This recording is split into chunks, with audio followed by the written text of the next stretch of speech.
Hey everyone, welcome back to this channel. तो हम finally start करते हैं अपने अकाउंट्स के सिलेबस के साथ। और सबसे पहले स्टार्ट कर रहे हैं पार्टनरशिप के साथ। ठीक है, हमने बहुत बात कर लिया पार्टनरशिप। इससे पहले मैंने आपके पास सिलेबस की वीडियो भी बनाई थी, तो अगर आपने वो नहीं देखी तो वो देख लो। बाकी हम स्टार्ट करते हैं अपने चैप्टर के साथ। और पार्टनरशिप का सबसे पहला चैप्टर हम स्टार्ट करेंगे, that is fundamentals of partnership. ठीक है, पूरी पार्टनरशिप बुक का ये जड़ है, फंडामेंटल्स। ठीक है, इस वीडियो में पूरी थ्योरी कंप्लीट करते हैं और ये थ्योरी आपके एग्जाम पॉइंट ऑफ व्यू से भी इंपॉर्टेंट है और जितना भी प्रैक्टिकल पोर्शन है उसमें भी इसकी नीड होगी। ठीक है, तो अच्छे से एक एक चीज समझ के चलते हैं। देखो, स्टार्ट करते हैं। सबसे पहले देखते हैं कि पार्टनरशिप है क्या। ठीक है, इससे हम लोग स्टार्ट कर रहे हैं कि पार्टनरशिप होता क्या है। तो देखो भाई, आपने क्लास 11th में जितनी भी अकाउंटिंग करी वो की थी एक सोल प्रोप्राइटर की। ठीक है, सोल प्रोप्राइटर यानी कि जो एक अकेला इंडिविजुअल बिजनेस चला रहा है। ठीक है, बिजनेस में खुद ही पैसा लगाता है, जितने ही प्रॉफिट होंगे वो अकेला लेके जाएगा। अगर कुछ लॉस होता है तो उसे अकेले बियर करना है। ठीक है, उसकी स्किल्स भी लिमिटेड है, सारी डिसीजन मेकिंग उसे अकेले करनी है। तो अब कब तक वो अकेला बिजनेस चलाएगा? तो अब वो क्या करता है कि वो अपने फ्रेंड को अपने साथ लेके आता है या अपने किसी रिलेटिव को लेके आता है कि हम मिलकर बिजनेस करेंगे, मिलकर बिजनेस में पैसा कॉन्ट्रीब्यूट करेंगे, डिसीजन मेकिंग मिलकर करेंगे, बिजनेस के जितने भी प्रॉफिट्स या लॉसेस होंगे उन्हें आपस में डिस्ट्रीब्यूटर शेयर करेंगे। ठीक है, ऐसे ही टाइप के बिजनेस को हम कहते हैं पार्टनरशिप बिजनेस। ठीक है, इसकी डेफिनेशन क्या है? तो देखो, सबसे पहली चीज, partnership is defined by Indian Partnership Act 1932। ठीक है, पार्टनरशिप के लिए जो एक्ट है वो है इंडियन पार्टनरशिप एक्ट 1932 और सेक्शन नंबर 4 में इसकी डेफिनेशन दी है। ठीक है, तो ये सेक्शन आपको याद रखना है, सेक्शन नंबर 4।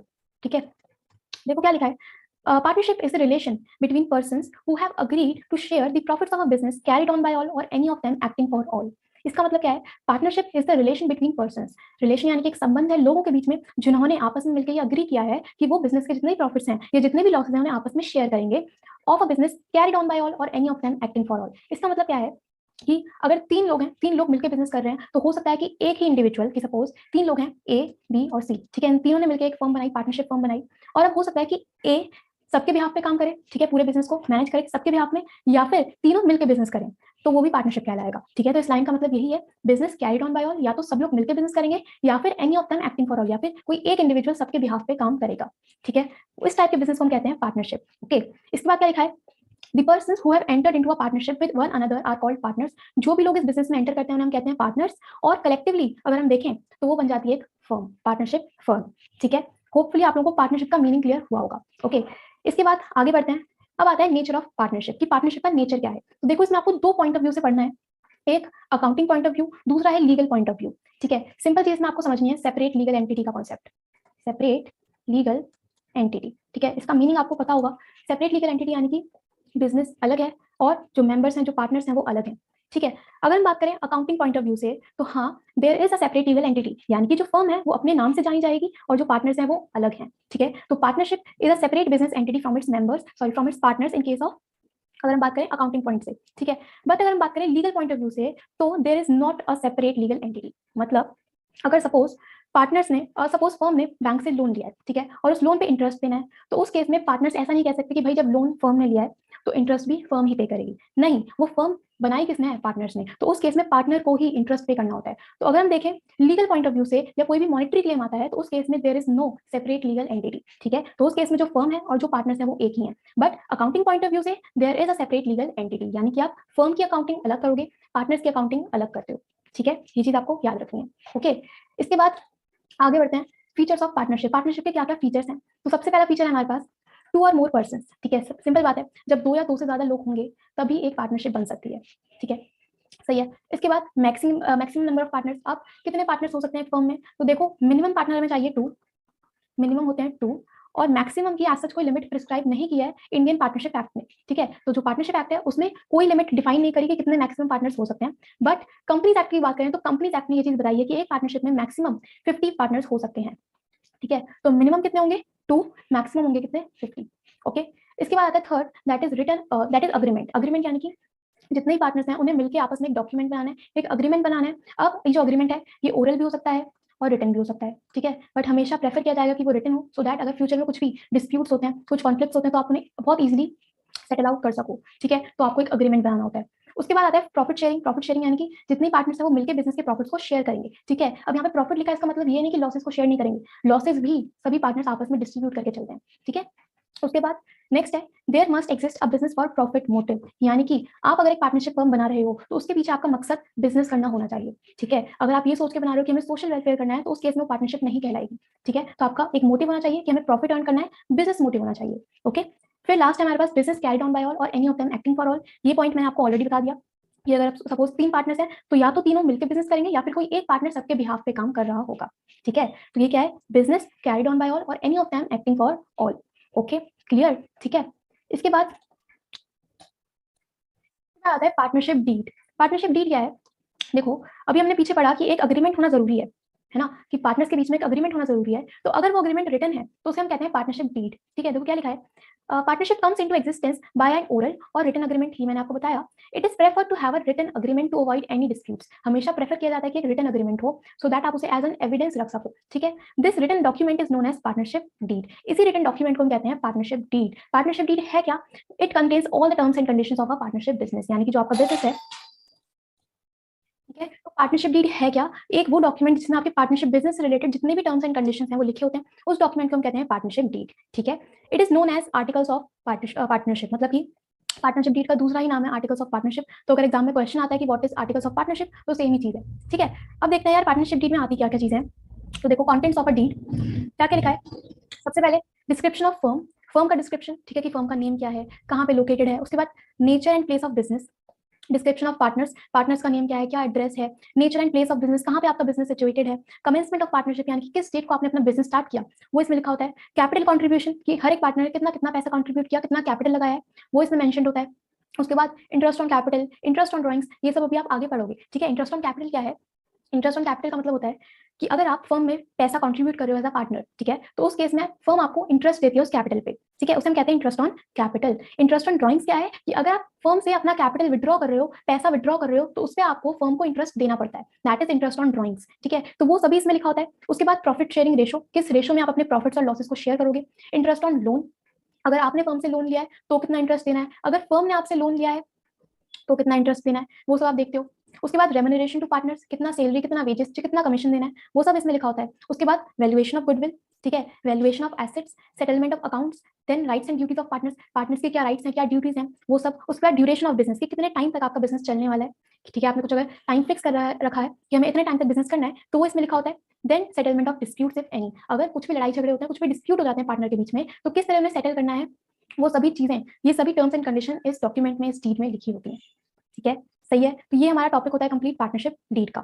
ओके, इसके बाद आगे देखें तो नेक्स्ट टॉपिक है, is it essential to have a partnership deed, क्या ये कंपलसरी है कि एक डीड होना जरूरी है। देखो क्या लिखा है, it is not essential but desirable to have a partnership deed in case partnership deed doesn't exist, provisions of the Indian Partnership Act 1932 will apply. मतलब कि कंपलसरी नहीं है कि आपके पास एक डीड होना जरूरी है, बट अगर होगी तो आपके लिए बेनिफिशियल है। ठीक है, बट अगर डीड नहीं है तो कौन से रूल्स अप्लाई होंगे, वो रूल्स होंगे इंडियन पार्टनरशिप एक्ट के अकॉर्डिंगली। मतलब अगर हमने डीड बनाई है तो उसमें हमने लिखा होगा कि हमें कितना इंटरेस्ट ऑन कैपिटल देना है, बट अगर डीड नहीं है तो कितना देना है, वो डिपेंड करता है इंडियन पार्टनरशिप एक्ट के प्रोविजंस के ऊपर। ठीक है, इसके बाद partnership deed governs the rights, duties and liabilities of each partner. ठीक है, in case of any dispute among partners they are settled on the basis of deed. यही चीज हमने पीछे भी पढ़ी है। ओके, इसके बाद सबसे इंपॉर्टेंट टॉपिक आता है इस चैप्टर का, जो कि आपको प्रैक्टिकल में बहुत हेल्प करेगा, वो है हमारे पास rules in the absence of partnership deed. मतलब अगर पार्टनरशिप डीड है ही नहीं, ठीक है, या फिर साइलेंट है, क्वेश्चन साइलेंट है, तो उस केस में क्या रूल्स अप्लाई होंगे, और ये रूल्स हैं एज पर दी एक्ट। ठीक है, अभी हमने पीछे पढ़ा ना कि अगर डीड नहीं है तो हम एक्ट के प्रोविजंस को फॉलो करते हैं, तो अब अगर डीड नहीं है तो एक्ट के क्या प्रोविजंस है वो हम देखते हैं। सबसे पहले प्रॉफिट शेयरिंग रेशो, अगर आपने डीड नहीं बनाई तो किस रेशो में आप अपने प्रॉफिट्स और लॉसेस को शेयर करोगे। तो क्या लिखा है, profits and losses are shared equally by the partners. ठीक है, अगर कोई भी रेशो नहीं है, आपने डीड ही नहीं बनाई, तो जितने भी प्रॉफिट है, जितने भी लॉसेस हैं, वो पार्टनर्स के बीच में इक्वली डिस्ट्रीब्यूट होंगे। ठीक है, चाहे कोई पार्टनर ज्यादा काम करे, चाहे कोई पार्टनर कम काम करे, बट अगर आपने डीड नहीं बनाई तो किस तरह से शेयर होगा, इक्वली। ओके, इसके बाद सेकंड है interest on capital. Interest on capital मैंने भी आपको पीछे बताया क्या होता है, कि देखो अगर ये देखो हम समझते हैं कि इंटरेस्ट ऑन कैपिटल होता क्या है। सपोज ये फर्म है, ठीक है, और ये हमारा पार्टनर है। ओके, पार्टनर फर्म में कैपिटल कंट्रीब्यूट करेगा, कुछ पैसा लगाएगा। ठीक है, तो फर्म इस पे पार्टनर को इंटरेस्ट देती है। ठीक है, इसे हम कहते हैं इंटरेस्ट ऑन कैपिटल। ओके, अब अगर आपने डीड नहीं बनाई तो फर्म कितना परसेंट इंटरेस्ट देगी उस कैपिटल पे, तो क्या लिखा है हमारे पास, no interest on capital is to be allowed to any partner. मतलब अगर आपने डीड नहीं बनाई तो पार्टनर को इंटरेस्ट ऑन कैपिटल नहीं मिलेगा। ठीक है, इसके बाद interest on drawings. Interest on drawings क्या है, कि अब ये हमारी फर्म हो गई, ठीक है, और ये है पार्टनर। अब अगर पार्टनर ने फर्म से पैसा विड्रॉ करा है, पैसा निकाला है, तो उस केस में पार्टनर फर्म को इंटरेस्ट देता है। ठीक है, जैसे हम कहते हैं इंटरेस्ट ऑन ड्राइंग। बट अगर आपने डीड नहीं बनाई तो उस केस में पार्टनर से इंटरेस्ट ऑन ड्राइंग भी चार्ज नहीं किया जाएगा। ठीक है, अगर आपको चाहिए था इंटरेस्ट तो आप डीड में लिखते, बट आपने अगर डीड नहीं बनाई तो कुछ भी इंटरेस्ट ना तो कैपिटल पे मिलेगा, ना ही पार्टनर से इंटरेस्ट ऑन ड्राइंग चार्ज किया जाएगा। ओके, इसके बाद salary commission to a partner. अगर डीड नहीं है तो किसी भी तरह की रेम्यूनरेशन, किसी भी तरह की सैलरी कमीशन आप पार्टनर को नहीं दोगे। ओके, लास्ट पॉइंट है interest on loan by a partner. ये इंपॉर्टेंट पॉइंट है, देखो इसे समझते हैं। इसमें दो केसेस बनते हैं। सपोज ये हमारी फर्म है, ठीक है, और ये हमारा पार्टनर है। ओके, ये पार्टनर है। अब अगर पार्टनर ने फर्म को लोन दिया है, ठीक है, पार्टनर ने फर्म को अगर लोन दिया है तो उस केस में फर्म इस पे इंटरेस्ट देगी पार्टनर को। ठीक है, पार्टनर ने फर्म को लोन दिया है तो फर्म इससे पार्टनर को इंटरेस्ट देगी। अगर डीड में लिखा है तो उसके अकॉर्डिंगली आप इंटरेस्ट दे दोगे, बट अगर डीड में नहीं लिखा है तो आपको 6% पर एनम के हिसाब से इंटरेस्ट देना होता है। ठीक है, ये केस क्या है कि जब पार्टनर फर्म को लोन देगा तो उस केस में अगर डीड में मेंशन है तो उस परसेंटेज के अकॉर्डिंगली आप इंटरेस्ट दोगे। डीड में अगर नहीं लिखा, आपने डीड नहीं बनाई, तो फर्म पार्टनर को 6% पर एनम के अकॉर्डिंगली इंटरेस्ट देती है। ठीक है, दूसरा केस होता है हमारे पास, ये है फर्म और ये हमारा पार्टनर। ठीक है, अब अगर फर्म ने पार्टनर को लोन दिया है, यानी कि अगर पार्टनर ने फर्म से लोन दिया है तो उस केस में पार्टनर फर्म को इंटरेस्ट देगा। ठीक है, जिस तरह से बैंक के साथ होता है। तो अगर फर्म ने पार्टनर को लोन दिया है तो उस केस में फर्म को इंटरेस्ट मिलेगा, बट अगर आपने डीड नहीं बनाई तो इस केस में पार्टनर को कुछ भी इंटरेस्ट देने की रिक्वायरमेंट नहीं है। ठीक है, सही है। हम पढ़ रहे हैं ये वाला केस, देखो इसमें क्या लिखा है, interest on loan by a partner, यानी कि पार्टनर ने फर्म को लोन दिया है, डीड में मेंशन्ड है तो उसके अकॉर्डिंगली इंटरेस्ट मिलेगा। अगर डीड में मेंशन नहीं है तो interest is allowed at the rate of 6% per annum. Okay, सही है। ये रूल्स कब अप्लाई होंगे, अगर पार्टनरशिप डीड नहीं है। कौन से प्रॉफिट शेयरिंग रेशो, जितने प्रॉफिट है, जितने भी लॉस है वो इक्वली शेयर होंगे। इंटरेस्ट ऑन कैपिटल नहीं मिलेगा, इंटरेस्ट ऑन ड्राइंग पार्टनर से चार्ज नहीं किया जाएगा, किसी भी तरह की रेम्यूनरेशन पार्टनर को नहीं दी जाएगी। और अगर पार्टनर फर्म से लोन लेता है, सॉरी, अगर पार्टनर फर्म को लोन देता है तो उस केस में पार्टनर को 6% के अकॉर्डिंगली इंटरेस्ट मिलता है। ओके, सही है। तो इस तरह से हमारा टॉपिक होता है कंप्लीट। ये हमने पूरा पढ़ा। सबसे पहले हमने स्टार्ट किया था पार्टनरशिप होता क्या है। ठीक है, सेक्शन 4 इंडियन पार्टनरशिप एक्ट 1932 के अकॉर्डिंगली सब कुछ होगा, उसमें आपको डेफिनेशन दी गई है।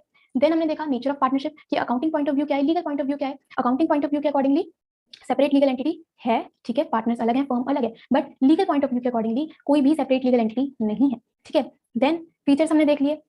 उसके बाद पार्टनरशिप डीड क्या है ये देखा, पार्टनरशिप डीड का दूसरा ही नाम क्या है, articles of partnership. Okay, then क्या क्या चीजें आती है डीड में वो हमने देखा। उसके बाद क्या एक डीड बनाना कंपलसरी है, तो कंपलसरी तो नहीं है ना। इसके बाद रूल्स देखे in the absence of partnership deed. Okay, तो इसके साथ हमारा थ्योरी वाला पार्ट होता है कंप्लीट, और ये वाला पॉइंट बहुत इंपॉर्टेंट है, तो इसको आपको याद रखना है 6% वाला। बाकी अब हम स्टार्ट करेंगे प्रैक्टिकल पोर्शन के साथ और कॉन्सेप्ट्स बनाएंगे और इस चैप्टर को अच्छे से कंप्लीट करेंगे। इस वीडियो में डिस्कशन करते हैं related to profit and loss appropriation account, किस तरह से प्रिपेयर होता है, क्या फॉर्मेट है और मीनिंग क्या है। तो चलिए स्टार्ट करते हैं। सबसे पहली चीज कि एप्रोप्रिएशन का मतलब क्या होता है ये देखते हैं। देखो, एप्रोप्रिएशन का मतलब होता है डिवीजन करना, डिस्ट्रीब्यूशन करना। ठीक है, डिवीजन करना किस चीज का, प्रॉफिट्स का और लॉसेस का। ओके, बट ये अकाउंट हम मेनली बनाते हैं प्रॉफिट के डिस्ट्रीब्यूशन को शो करने के लिए। ठीक है, अब हम बात करते हैं थोड़ी सी क्लास 11th की कि आपने 11th में क्या पढ़ा था। देखो, आपने 11th में सोल प्रोप्राइटर की अकाउंटिंग करनी सीखी थी। ठीक है, एक अकेला इंडिविजुअल जब बिजनेस करता है तो आपने उसके अकाउंट्स बनाए थे, जिसमें आप बनाते थे एक तो ट्रेडिंग अकाउंट, एक आप बनाते थे प्रॉफिट एंड लॉस अकाउंट, और एक होती थी बैलेंस शीट। ठीक है, ये तीन चीजें आप बनाते थे, trading account, P&L account and balance sheet. Okay, अब हम अगर बात करें प्रॉफिट एंड लॉस अकाउंट की, तो आप इस तरह से कुछ अकाउंट बनाते थे। ये हमारा P&L अकाउंट, यहाँ पे आप क्रेडिट में लिखते थे ग्रॉस प्रॉफिट, ड्रॉप डाउन। ठीक है, हम कंसीडर कर रहे हैं कि प्रॉफिट हुआ है तो आप यहाँ पे लिखते थे ग्रॉस प्रॉफिट। ठीक है, इसके बाद यहीं पे सारी इनकम्स आती थी क्रेडिट में, जितनी भी इनकम्स है, कुछ रेंट रिसीव है, डिस्काउंट रिसीव हो गया, कमीशन रिसीव किया है, तो सभी इनकम्स यहाँ पे आती थी। और डेबिट में आप सभी एक्सपेंसेस शो करते थे, salary, office expenses, depreciation, bad debts, वो सभी खर्चे यहाँ पे आते थे। और उसके बाद आप यहाँ पे बैलेंसिंग फिगर में निकालते थे नेट प्रॉफिट, ये आता था हमारा बैलेंसिंग फिगर में। ठीक है, तो इस नेट प्रॉफिट को कैलकुलेट करने के लिए ही आप अपना P&L अकाउंट प्रिपेयर करते थे। ओके, फिर इस नेट प्रॉफिट को आप क्या करते थे, बैलेंस शीट में कैपिटल में ऐड कर देते थे नेट प्रॉफिट। ये नेट प्रॉफिट किसका होता था, सोल प्रोप्राइटर का। ठीक है, बट अब हम बात कर रहे हैं पार्टनरशिप की। पार्टनरशिप के केस में दो या दो से ज्यादा लोग होंगे, कि सपोज एक पार्टनरशिप फर्म है और उसमें 3 पार्टनर्स हैं, A, B और C। तो अब ये जो नेट प्रॉफिट आया है ये एक अकेला इंडिविजुअल नहीं लेके जाएगा, इस नेट प्रॉफिट को तीनों पार्टनर्स आपस में डिस्ट्रीब्यूट करेंगे, और इसी डिस्ट्रीब्यूशन को शो करने के लिए जो आप अकाउंट बनाते हो उसे हम कहते हैं P&L एप्रोप्रिएशन अकाउंट। ठीक है, क्लियर। अब एक डिस्कशन और करते हैं। सपोज एग्जांपल लेते हैं कि नेट प्रॉफिट हुआ है फर्म को 1 लाख का। ठीक है, एक फर्म है पार्टनरशिप फर्म और उसे 1 लाख का नेट प्रॉफिट हुआ है, और 3 पार्टनर्स हैं, A, B और C। ठीक है, अब ये जो प्रॉफिट है ये पार्टनर्स के बीच में एज इट इज डिस्ट्रीब्यूट नहीं किया जाएगा। इसमें से जो फर्म है वो पार्टनर्स को सबसे पहले देती है interest on capital. Interest on capital क्या है कि जितने ही पार्टनर्स हैं वो पैसा कंट्रीब्यूट करेंगे फर्म में, तो उसके बदले उन्हें इंटरेस्ट मिलता है उनकी कैपिटल पे। ओके, तो सपोज इंटरेस्ट ऑन कैपिटल दिया है 20,000, तो फर्म क्या करेगी, 1 लाख के नेट प्रॉफिट में से पहले 20,000 का इंटरेस्ट दे दिया, उसके बाद इसी प्रॉफिट में से सैलरी देगी, इसी प्रॉफिट में से कुछ बोनस दे देगी, देन इसी प्रॉफिट में से कुछ कमीशन देगी पार्टनर्स को। ओके, सपोज सैलरी है 5,000, बोनस दे दिया है 5,000 और कमीशन है 10,000। इसके बाद नेट प्रॉफिट में से कुछ रिजर्व्स बनाएगी और ये रिजर्व्स पार्टनर्स को नहीं मिलेंगे, ये फर्म ने अपने लिए बनाया है कि अगर फ्यूचर में कुछ इमरजेंसी आती है तो इस रिजर्व्स में से वो यूटिलाइज कर सके। सपोज रिजर्व्स बनाए हैं 10,000 के। ओके, तो पहले नेट प्रॉफिट है 1 लाख, उसमें से क्या किया है, 20,000 का इंटरेस्ट दिया उसकी कैपिटल पे, सैलरी दे दी 5,000 की, बोनस दिया है, कमीशन दिया है, कुछ रिजर्व्स बनाए। इसके बाद जो अमाउंट बचेगा प्रॉफिट में उसे हम कहते हैं डिविजिबल प्रॉफिट। ठीक है, इसे हम कहते हैं डिविजिबल प्रॉफिट, जो कि पार्टनर्स के बीच में डिस्ट्रीब्यूट कर दिया जाता है। ओके, अब देखो 20,000, 5,000 प्लस 5,000 ये हो गया 30, 30 प्लस 10 एंड 10 50, तो 1 लाख में से 50,000 के तो आपने ये सभी चीजें दे दी। उसके बाद जो आपका 50,000 का बैलेंस बचा वो पार्टनर्स के बीच में डिस्ट्रीब्यूट होता है और उसी प्रॉफिट को कहते हैं डिविजिबल प्रॉफिट। क्लियर? इस डिविजिबल प्रॉफिट को कैलकुलेट करने के लिए ही ये अकाउंट प्रिपेयर होता है। ओके, अब ये हमने थियोरेटिकली समझा, अब देखते हैं कि अकाउंट किस तरह से बनता है।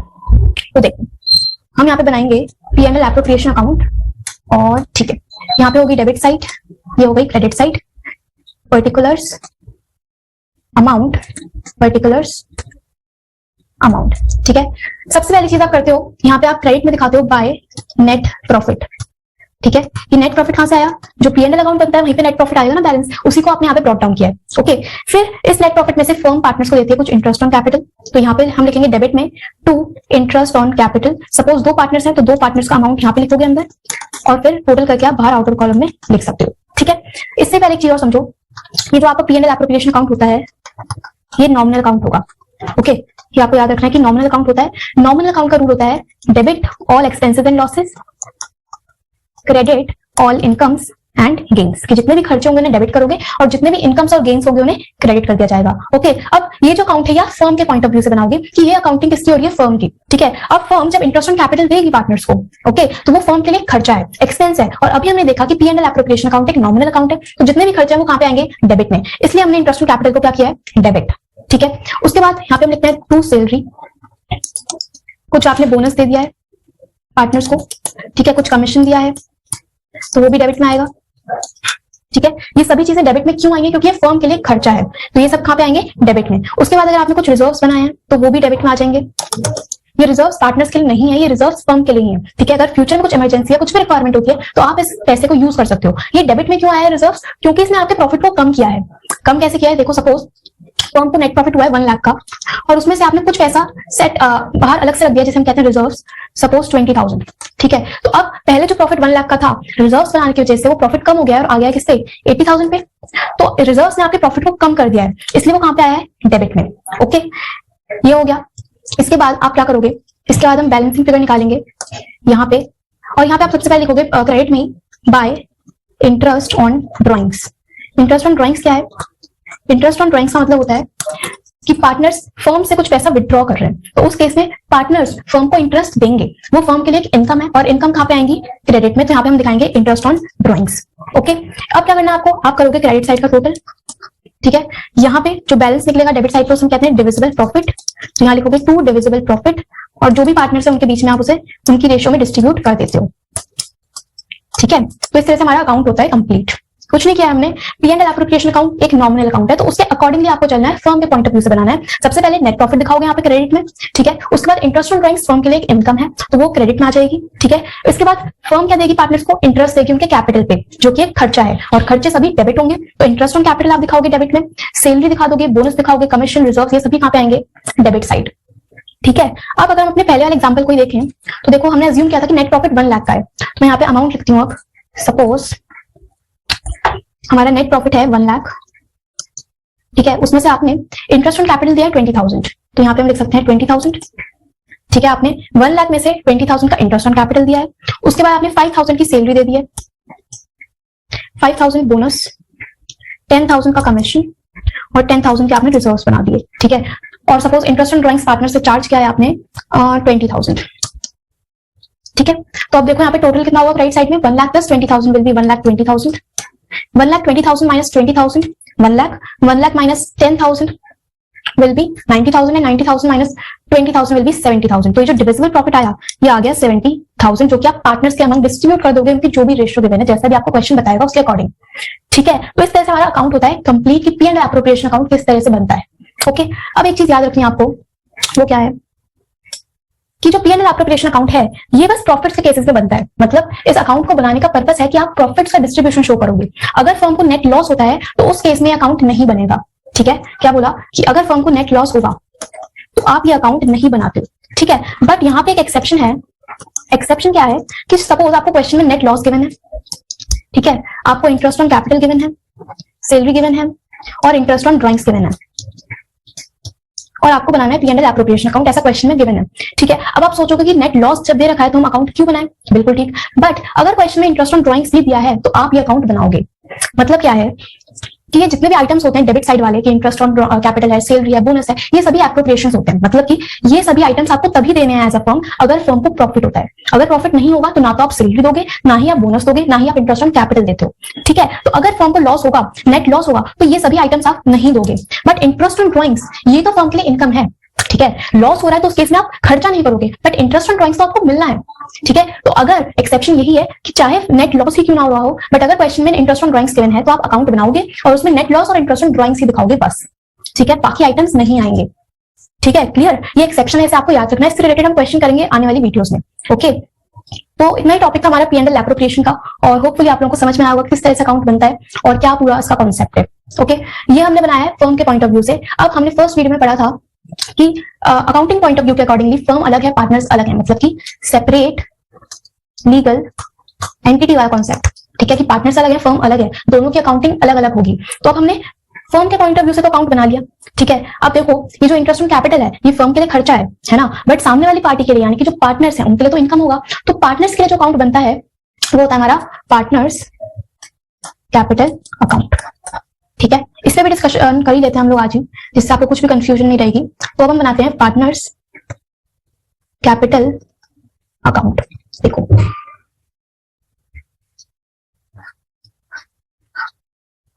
सपोज दो पार्टनर्स हैं ए और बी, यहां पे हम लिखेंगे पर्टिकुलर्स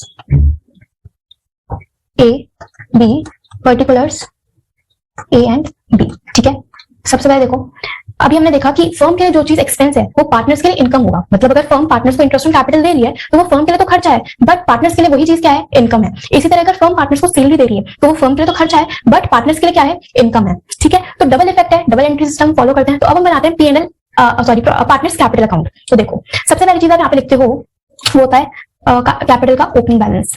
तो यहाँ हम लिखते हैं बाय बैलेंस ब्रॉट डाउन, यहाँ पे आप लिख दोगे ये क्या है? Opening capital. ठीक है, बैलेंसेस गिवन होंगे क्वेश्चन में, तो ओपनिंग कैपिटल कहाँ पे आएगा? क्रेडिट में। अब ये चीज आपको पता होनी चाहिए कि ओपनिंग क्रेडिट में क्यों आया, क्योंकि कैपिटल हमेशा क्रेडिट में इंक्रीज होता है। ठीक है ना, क्रेडिट में इंक्रीज होता है और डेबिट में डिक्रीज होता है। तो जिस साइड इंक्रीज होगा उसी साइड उसका ओपनिंग बैलेंस भी आएगा। ठीक है, तो क्रेडिट में कैपिटल इंक्रीज होता है तो उसका ओपनिंग कैपिटल कहाँ पे लिखा हमने? क्रेडिट में। ठीक है, इसके बाद अब देखो फर्म ने पार्टनर्स को इंटरेस्ट ऑन कैपिटल दिया है। ठीक है, तो पार्टनर्स के लिए वो चीज क्या है? इनकम है, जिससे पार्टनर का कैपिटल इंक्रीज होगा। और कैपिटल इंक्रीज कहाँ पे होता है? क्रेडिट में। तो आप यहाँ पे लिखोगे बाय इंटरेस्ट ऑन कैपिटल। ठीक है, इसके बाद पार्टनर्स को कुछ सैलरी मिली है तो वो भी आप यहीं पे शो करोगे। इससे क्या होगा? पार्टनर्स का कैपिटल अकाउंट इंक्रीज होगा तो क्रेडिट में आएगा। ठीक है, देन कुछ बोनस मिला है पार्टनर्स को तो वो भी यहीं पे शो करोगे। कुछ कमीशन है वो भी यहीं पे आ जाएगा क्रेडिट में। ठीक है, ये हो गया। इसके बाद क्या बचा हमारे पास डेबिट साइड में? रिजर्व्स। तो रिजर्व्स पार्टनर्स कैपिटल अकाउंट पे नहीं जाएंगे, क्यों? क्योंकि पार्टनर को दिया ही नहीं है, तो फर्म ने अपने लिए बनाया है। ओके, इसके बाद देखो ये डिविजिबल प्रॉफिट है, ये भी पार्टनर को मिलेगा, पार्टनर का कैपिटल इंक्रीज होगा तो वो भी आप यहीं पे शो करोगे bye P and L appropriation account. ये क्या है? प्रॉफिट। ओके, वो भी यहीं पे आ जाएगा। ये हो गया। इसके बाद डेबिट में आप दिखाते हो to drawings, to capital withdrawn and to interest on drawings। देखो ड्राइंग्स क्या है कि पार्टनर जब पैसा विड्रॉ करेंगे तो उससे उनका कैपिटल कम हो जाएगा, तो इसलिए कहाँ पे आया? डेबिट में। इसके बाद कैपिटल विड्रॉन। देखो ड्राइंग्स और कैपिटल विड्रॉन दोनों अलग अलग चीजें हैं, इसलिए हम एक सेपरेट वीडियो करेंगे उसमें समझेंगे, बट अभी के लिए याद रखो इससे क्या होगा? पार्टनर का जो कैपिटल है वो डिक्रीज होगा, इसलिए कहाँ पे आया है? Debit side. ओके, इसके बाद इंटरेस्ट ऑन ड्राइंग्स पार्टनर से चार्ज किया जाएगा तो वो भी कहाँ पे आएगा? डेबिट में। ठीक है, इसके बाद सिंपल आपको क्या करना है? यहाँ पे बैलेंसिंग फिगर निकालनी है, बैलेंस कैरेट डाउन। ओके, ये कैसे आएगा? आप क्रेडिट साइड का टोटल करोगे, ठीक है। पार्टनर ए का टोटल हमने यहाँ पे किया, उसमें से डेबिट साइड के आइटम्स को माइनस करेंगे तो यहाँ पे आएगा बैलेंस। उसके बाद यहाँ का टोटल करोगे और यहाँ बी में बैलेंस का आइटम आप कैलकुलेट कर दोगे, ठीक है। ये हमारे पास आ गया क्लोजिंग बैलेंस। ओके, ड्रॉइंग्स क्या है, कैपिटल विड्रॉन क्या है, ये हम पढ़ेंगे नेक्स्ट क्लास में, दोनों में डिफरेंस है। ओके, तो अगर हम देखें तो क्रॉस एंट्री हुई है, जो चीजें पीएनएल एप्रोप्रिएशन अकाउंट में डेबिट में आई हैं वही चीजें पार्टनर्स कैपिटल अकाउंट में क्रेडिट में आई हैं, ठीक है। और जो चीजें पीएनएल एप्रोप्रिएशन अकाउंट की क्रेडिट साइड आई है वो कहां पे आ गई है, इसमें डेबिट साइड पे। ओके, डबल इफेक्ट हो रहा है, ठीक है, क्लियर। तो इस तरह से हमारा बनता है पार्टनर्स कैपिटल अकाउंट। इसमें कुछ भी रटना नहीं है, बेसिक है। अगर कैपिटल इंक्रीज होगा तो क्रेडिट साइड, डिक्रीज होगा तो डेबिट साइड, ठीक है। पीएनएल एप्रोप्रिएशन में क्या है, फर्म के लिए जो चीज खर्चा होगी, एक्सपेंस होगी, वो कहां पे आएगी, डेबिट साइड, और जितने भी इनकम्स होंगे वो कहां पे आएंगे, क्रेडिट में, ठीक है। उसकी एक्सेप्शन मैंने आपको बताई, तो ये चीज आपको याद रखनी है। ओके, है कि जो पार्टनर्स कैपिटल अकाउंट है वो भी दो बेसिस पे, दो मेथड्स के थ्रू बन सकता है, तो उस पर डिस्कशन करते हैं। तो यहाँ पे हम सबसे पहले देखते हैं पार्टनर्स कैपिटल अकाउंट। देखो, पार्टनर्स कैपिटल अकाउंट बनाने के दो मेथड्स हैं, दो वे हैं। एक है fixed capital method, fixed capital method, ठीक है, फिक्स्ड कैपिटल अकाउंट मेथड, और दूसरा है फ्लक्चुएटिंग कैपिटल अकाउंट मेथड, ठीक है। फिक्स्ड कैपिटल मेथड है फ्लक्चुएटिंग कैपिटल अकाउंट मेथड। देखो, फिक्स्ड कैपिटल अकाउंट मेथड क्या है, फिक्स्ड कैपिटल का मतलब है कि पार्टनर्स ये चाहते हैं कि उनका जो कैपिटल है वो फिक्स्ड रहे, वो चेंज ना हो। इसका मतलब क्या है कि हमने जब कैपिटल अकाउंट बनाया था तो इसमें पार्टनर्स को इंटरेस्ट मिल रहा था, उनकी कैपिटल पे सैलरी मिल रही थी, कमीशन मिल रहा था, इससे क्या हो रहा था, उनका कैपिटल इंक्रीज हो गया। फिर उन्होंने कुछ पैसा विड्रॉ कर लिया, इंटरेस्ट उनसे चार्ज कर दिया गया, तो इससे उनका कैपिटल कम हो गया। तो वो चाहते हैं कि उनका जो कैपिटल है वो स्टेबल रहे, चेंज ना हो, फिक्स्ड रहे। तो उस केस में जो आप मेथड यूज करते हो वो होता है आपका फिक्स्ड कैपिटल मेथड, और इसमें आप दो अकाउंट बनाते हो, एक कैपिटल अकाउंट और दूसरा करंट अकाउंट, ठीक है। फ्लक्चुएटिंग कैपिटल मेथड क्या है, इसमें एक ही अकाउंट बनता है जो कि होता है हमारा कैपिटल अकाउंट, जो कि हमने लास्ट क्लास में सीखा था, ये वाला, ठीक है, ये हमने सीखा था। तो अगर क्वेश्चन में गिवन है कि फ्लक्चुएटिंग है कैपिटल, तो आपको एक ही अकाउंट बनाना है जो कि होगा पार्टनर्स कैपिटल अकाउंट। बट अगर क्वेश्चन में लिखा है कि कैपिटल्स आर फिक्स्ड, तो उस केस में दो अकाउंट बनेंगे, एक कैपिटल अकाउंट और दूसरा करंट अकाउंट, ठीक है। और अगर क्वेश्चन साइलेंट है, अगर क्वेश्चन साइलेंट है मतलब कि कुछ भी नहीं लिखा क्वेश्चन में, तो आप हमेशा अज्यूम करोगे कि कैपिटल आर फ्लक्चुएटिंग, ठीक है। फिक्स्ड कैपिटल का मतलब क्या है कि कैपिटल फिक्स्ड रहे, चेंज ना हो। मतलब कि अगर इंटरेस्ट ऑन कैपिटल मिल गया तो एकदम से कैपिटल बढ़ जाएगा, सैलरी मिल गई फिर कैपिटल बढ़ गया, ड्रॉइंग्स अगर है तो उससे कैपिटल कम हो गया, तो इससे क्या हो रहा है, कैपिटल फ्लक्चुएट कर रहे हैं। बट पार्टनर्स अगर चाहते हैं तो कैपिटल चेंज ना हो, तो आप कौन सा मेथड यूज करोगे, फिक्स्ड कैपिटल मेथड, ठीक है। अब देखो, हमने फ्लक्चुएटिंग वाला तो समझ लिया, हमने कैपिटल अकाउंट समझ लिया था लास्ट वीडियो में, अगर आपने नहीं देखा तो वो देख लो। हम बात करते हैं फिक्स्ड कैपिटल मेथड के अकॉर्डिंगली किस तरह से दो अकाउंट प्रिपेयर होंगे। तो चलो, सबसे पहले हम बनाएंगे पार्टनर्स कैपिटल अकाउंट, ठीक है। ये हम इसका फॉर्मेट बना लेते हैं जल्दी से। सपोज दो पार्टनर्स हैं ए एंड बी, ठीक है, ए बी, और इधर आएगा पर्टिकुलर्स, ये हो गई डेबिट साइड और ये है क्रेडिट साइड। हम यूज कर रहे हैं कौन सा मेथड, फिक्स्ड, ठीक है। सबसे पहले यहाँ पे आप दिखाते हो ओपनिंग बैलेंस, ठीक है, by balance brought down, okay. Balance, opening balance credit में आएगा, वो यहाँ दिखाओगे। उसके बाद अगर पार्टनर ने कुछ पैसा इंट्रोड्यूस किया है, कोई एडिशनल कैपिटल इंट्रोड्यूस किया है, तो यहाँ पे दिखाओगे बाय बैंक, जिससे क्या होगा, कैपिटल इंक्रीज होगा तो क्रेडिट में आएगा, ठीक है। ये क्या है, एडिशनल कैपिटल, तो यहाँ पे आ जाएगा। इसके बाद अगर पार्टनर ने कुछ कैपिटल विथड्रॉ किया है तो उससे उनका कैपिटल डिक्रीज होगा, तो कहाँ पे आएगा, डेबिट में, तो यहाँ दिखाओगे टू कैपिटल विथड्रॉन, या टू बैंक से भी आप दिखा सकते हो।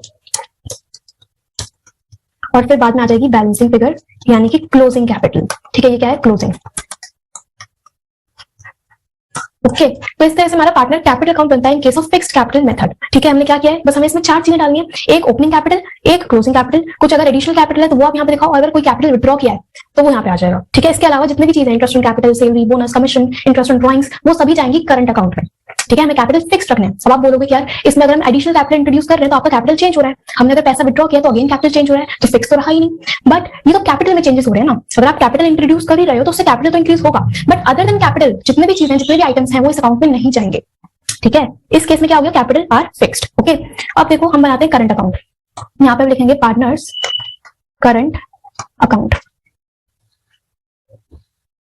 दो पार्टनर्स हैं सपोज ए एंड बी, ये है particulars, particulars A and B, ठीक है, डेबिट और ये क्रेडिट। सबसे पहले आप दिखाते हो ओपनिंग बैलेंस, यहाँ पे आएगा by balance brought down, current account का जो भी ओपनिंग बैलेंस वो यहाँ पे आ जाएगा। अगर क्वेश्चन में डेबिट बैलेंस गिवन है तो वो यहाँ पे आएगा डेबिट साइड, बोल सकता है क्वेश्चन डेबिट बैलेंस पर गिवन हो तो यहाँ पे आएगा। उसके बाद अब आपको क्या करना है, अगर हम देखें कि हमारा पार्टनर कैपिटल अकाउंट जिस तरह से बनता था, तो additional capital, opening capital, capital withdrawn और क्लोजिंग कैपिटल आपने अपने कैपिटल अकाउंट में दिखा दी। बाकी बचे हुए जितनी भी चीजें हैं, इंटरेस्ट ऑन कैपिटल है, सैलरी है, बोनस है, ये सभी चीजें आप कहाँ पे डालते हो, अपने करंट अकाउंट पे। तो यहाँ पे लिखोगे by interest on capital by salary, by bonus, कुछ कमीशन है वो भी इधर ही आएगा। अगर P&L एप्रोप्रिएशन का जो प्रॉफिट है वो भी यहीं पे आ जाएगा। ठीक है, तो हमने क्या किया है, हमने उसी कैपिटल अकाउंट के दो पार्ट्स कर दिए हैं। जो भी कैपिटल रिलेटेड चीजें हैं वो आपने कैपिटल अकाउंट में दिखाई, और बाकी बचे हुए जितने भी आइटम्स हैं वो कहां पे आएंगे, करंट अकाउंट में। ठीक है, इसके बाद यहाँ पे दिखाओगे 2 ड्रॉइंग्स, 2 इंटरेस्ट ऑन ड्रॉइंग। ठीक है, और यहाँ पे आ जाएगी बाय 2 बैलेंस कैरेट डाउन, यानी कि क्लोजिंग बैलेंस। ठीक है, इस तरह से हमारा अकाउंट हो जाता है कंप्लीट।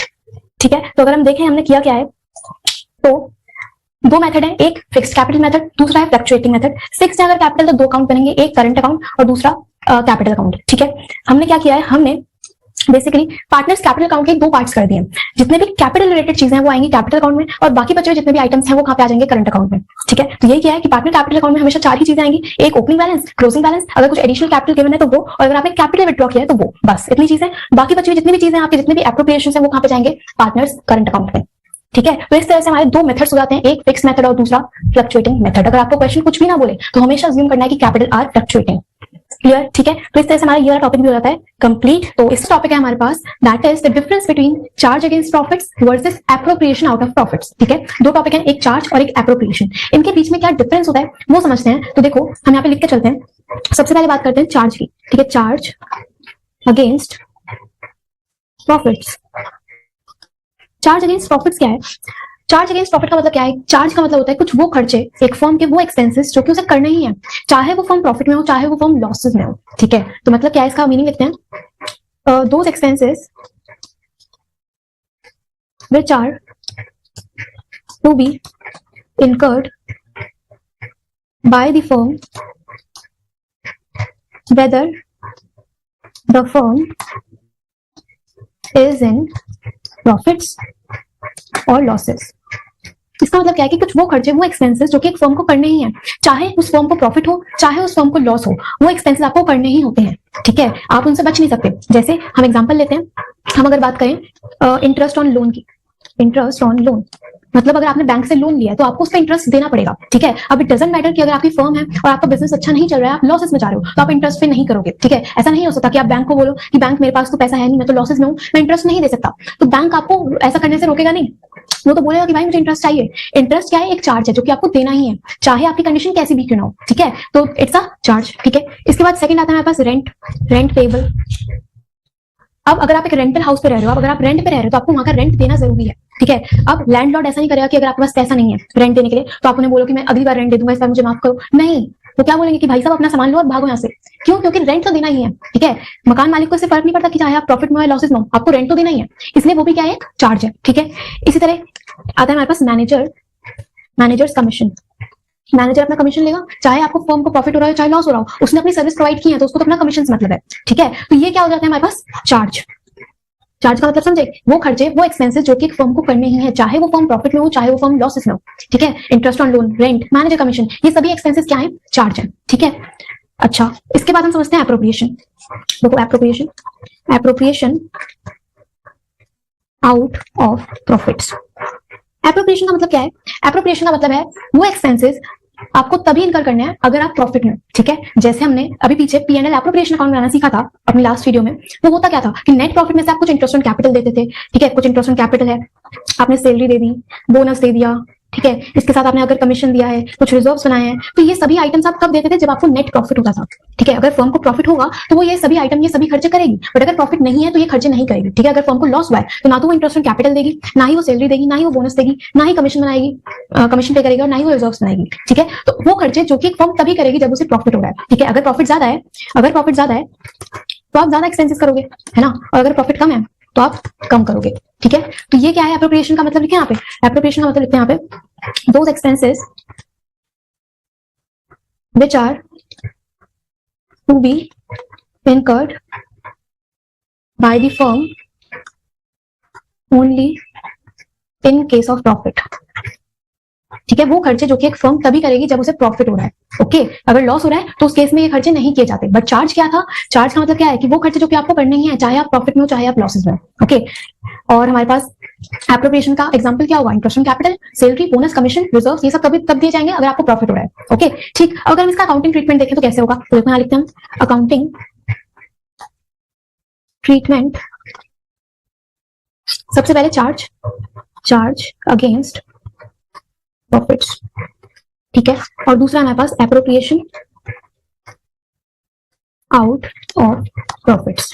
ओके, अब देखो चार्ज वाले जितने भी आइटम्स होते हैं वो डेबिट होते हैं, डेबिटेड टू P&L अकाउंट, ठीक है। चार्ज वाले जितने भी आइटम है वो P&L अकाउंट में डेबिट होंगे। डेबिट क्यों हो रहे हैं, क्योंकि वो खर्चे हैं, एक्सपेंसेस हैं, और एक्सपेंसेस हमेशा डेबिट होते हैं किस अकाउंट में होंगे, P&L अकाउंट में। ओके, और जितने भी एप्रोप्रिएशन वाले आइटम्स हैं वो होते हैं डेबिट हमारे P&L एप्रोप्रिएशन अकाउंट में, ठीक है, debited to P&L appropriation account. Okay, तो अकाउंटिंग ट्रीटमेंट यही है कि जितने भी चार्ज वाले आइटम है, interest on loan, rent, manager commission, ये सब जाते हैं P&L अकाउंट में, और जितने भी एप्रोप्रिएशन वाले आइटम्स है वो कहाँ जाएंगे, P&L एप्रोप्रिएशन अकाउंट में। ओके क्लियर, तो हमने क्या समझा सबसे पहले कि चार्ज क्या है और एप्रोप्रिएशन क्या है और इनका अकाउंटिंग ट्रीटमेंट क्या होगा, ठीक है, डन। इसके बाद नेक्स्ट टॉपिक देखते हैं हम लोग। मैं कलर चेंज कर लेती हूँ पेन का। देखो नेक्स्ट टॉपिक आता है हमारे पास एक drawings versus capital withdrawn. Drawings versus capital withdrawn में डिफरेंस क्या है कि ड्रॉइंग्स अलग है और कैपिटल विड्रॉन अलग है। अब देखो इनका डिफरेंस समझते हैं। सबसे पहली चीज हमने अभी कुछ वीडियोस में एक बार समझा था कैपिटल मेथड्स, ठीक है, जिसमें हमने देखा था फिक्स्ड कैपिटल मेथड क्या है और फ्लक्चुएटिंग कैपिटल मेथड क्या है। और मैंने आपको फिक्स्ड कैपिटल के केस में बताया था कि दो अकाउंट बनते हैं, एक करंट अकाउंट और दूसरा कैपिटल अकाउंट, ठीक है। एक हमने बनाया था करंट अकाउंट और एक बनाया था कैपिटल अकाउंट, ठीक है। कैपिटल विड्रॉन जो था वो मैंने डाला था कैपिटल अकाउंट में, और जो ड्रॉइंग्स थी वो थी करंट अकाउंट में। तो इनके बीच में डिफरेंस तो है कुछ ना कुछ। डिफरेंस क्या है वो देखते हैं। देखो ड्रॉइंग्स का सबसे पहले मतलब क्या होता है, ड्रॉइंग्स का मतलब है कि आप कुछ पैसा विड्रॉ कर रहे हो अपने बिजनेस से और उसको पर्सनल यूज के लिए आप कुछ पैसा विड्रॉ कर रहे हो, दैट आर ड्रॉइंग्स, ठीक है। अब ड्रॉइंग्स और कैपिटल विड्रॉन इनमें क्या डिफरेंस है वो देखो। अगर हम बात करें ड्रॉइंग्स की तो ड्रॉइंग्स हमेशा होती है आउट ऑफ प्रॉफिट्स, ठीक है।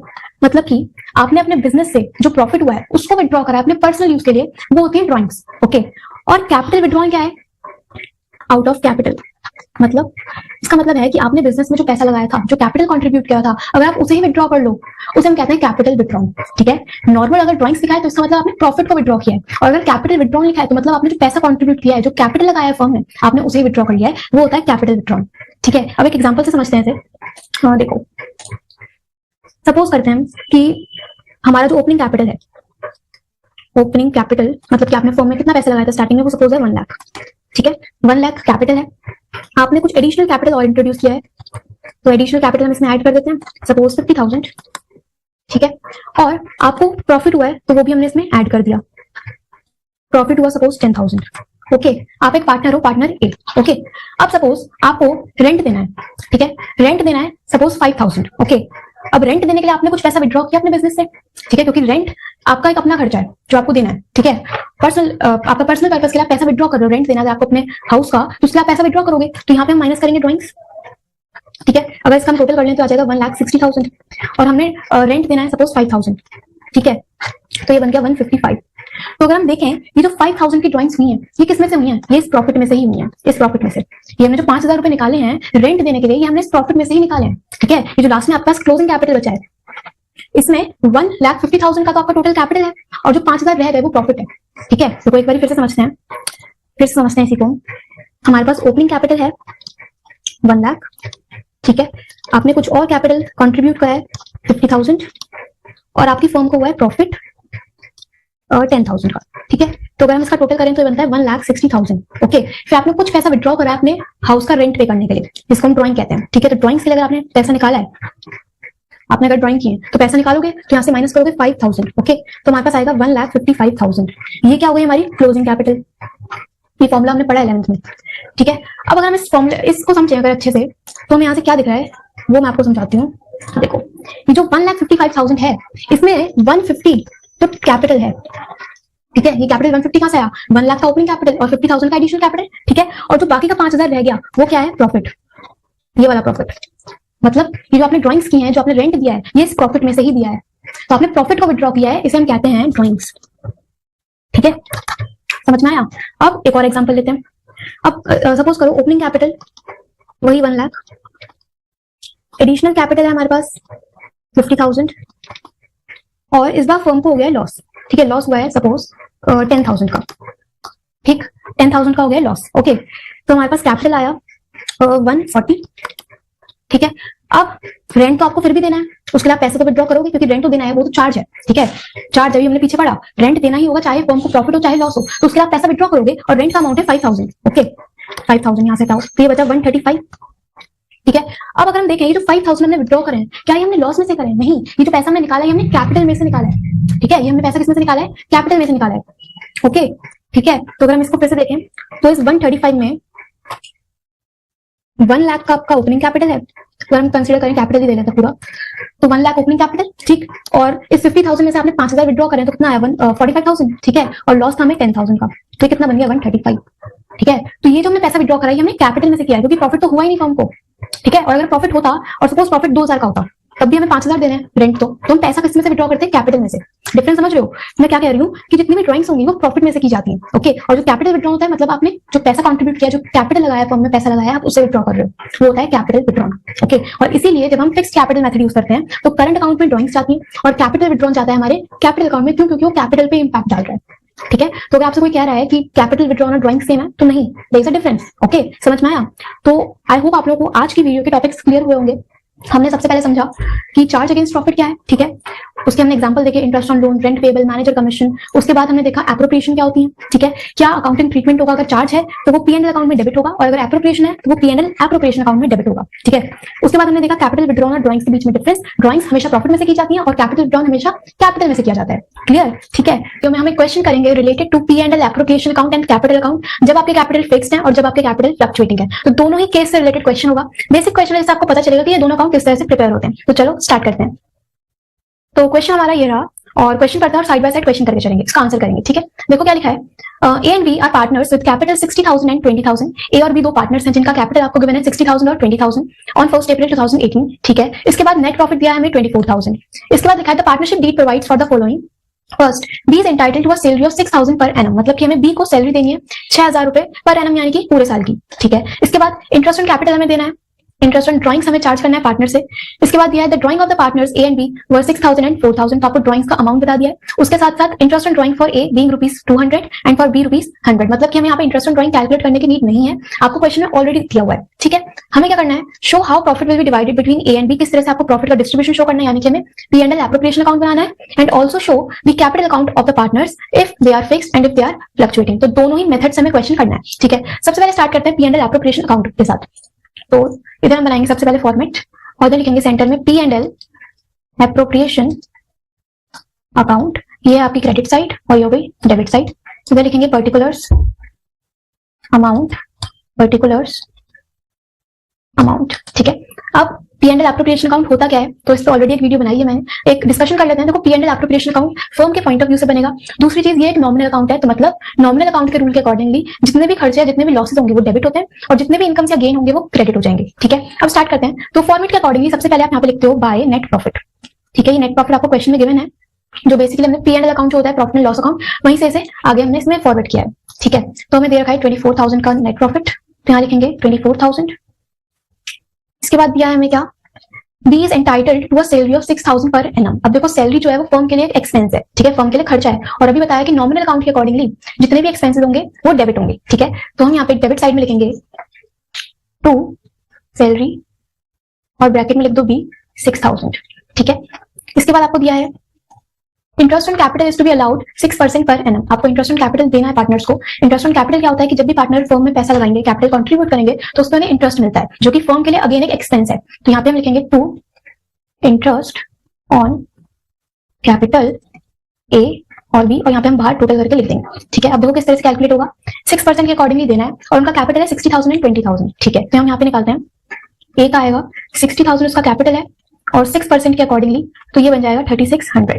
ठीक है, और बी का अगर हम देखें तो होगा 20,000 कैपिटल इंटू 6% यानी कि 1,200। ओके, तो ये आ गया इंटरेस्ट ऑन कैपिटल, इसको हम यहाँ लिख देंगे 3,600 एंड 1,200, तो ये हो गया आपका 4,800। ओके, इसके बाद नेक्स्ट पॉइंट है interest on drawing is to be charged at 5% per annum, but हमें नीचे क्वेश्चन में ऑलरेडी गिवन है कि इंटरेस्ट ऑन ड्राइंग कितना है 200 एंड 100। ठीक है, अब इंटरेस्ट ऑन ड्राइंग क्या होता है कि जब भी पार्टनर्स फर्म में से पैसा विड्रॉ करते हैं तो उस केस में पार्टनर्स फर्म को इंटरेस्ट पे करते हैं। ठीक है, तो फर्म के लिए वो चीज इनकम है और इनकम आती है क्रेडिट में। ठीक है, तो यहाँ पे हम लिखेंगे by interest on drawing A and B, A का है 200 और बी का 100, बाहर कर हम टोटल लिखेंगे 300। ओके, इसके बाद हमें क्या दिया है, बस इतना ही हमारा क्वेश्चन है। हमने salary they the, interest on capital हमने उसका ट्रीटमेंट कर लिया, इंटरेस्ट ऑन ड्राइंग हो गया।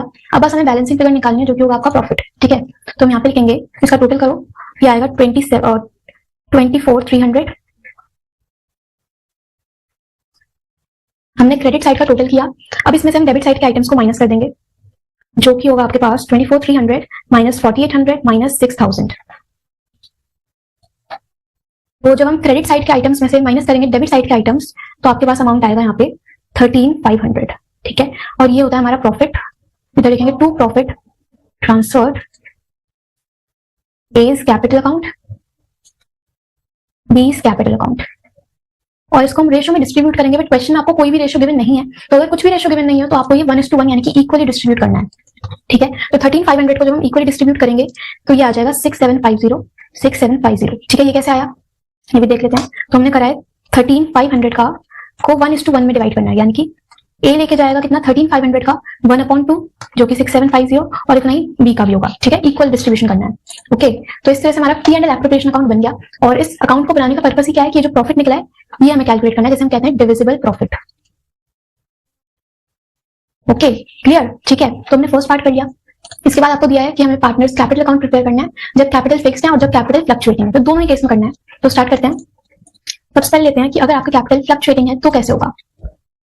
तो मैंने आपको बताया था पहले एक वीडियो में कि जब भी कैपिटल फ्लक्चुएटिंग होती है तो हमें एक ही अकाउंट बनाना है जो कि होता है पार्टनर्स कैपिटल अकाउंट। ठीक है, और जब कैपिटल फिक्स्ड होते हैं तो उस केस में दो अकाउंट बनते हैं, एक कैपिटल अकाउंट और दूसरा होता है करंट अकाउंट। ठीक है, तो फ्लक्चुएटिंग में हम एक ही अकाउंट बनाएंगे जो कि होगा पार्टनर्स कैपिटल अकाउंट। ठीक है, ये क्रेडिट साइड और ये डेबिट साइड।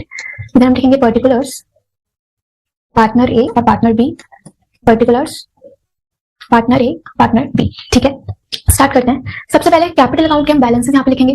तो आपको पता है कि कैपिटल क्रेडिट में इंक्रीज होती है और डेबिट में डिक्रीज होती है। ठीक है, कैपिटल डेबिट में डिक्रीज और क्रेडिट में इंक्रीज, तो उसका जो ओपनिंग बैलेंस है वो भी यहाँ पे आएगा क्रेडिट में। ठीक है, तो यहाँ लिखेंगे बाय बैलेंस ब्रॉट डाउन। ठीक है, अब इसका कैपिटल कितना गिवन है हमें 60,000 और 20,000, तो हम यहाँ लिखेंगे 60,000 ए का कैपिटल है और 20,000 बी का कैपिटल है। ठीक है, इसके बाद हमें क्या करना है, इसमें दिया हुआ था आपको कि बी को सैलरी मिली है, तो अब देखो P&L एप्रोप्रिएशन अकाउंट में बी को सैलरी को हमने डेबिट किया, क्यों, क्योंकि वो फर्म के लिए एक एक्सपेंस है, बट बी के लिए तो वो एक इनकम है। ठीक है, जो चीज फर्म के लिए खर्चा होगी वही चीज पार्टनर के लिए इनकम होगी, और अभी हमने देखा कि अगर इनकम है तो कैपिटल इंक्रीज होगा, अगर कैपिटल इंक्रीज हो रहा है तो वो कहाँ पे आएगा क्रेडिट में। तो हम यहाँ लिखेंगे बाय सैलरी जो कि हम बी को दे रहे हैं 6,000।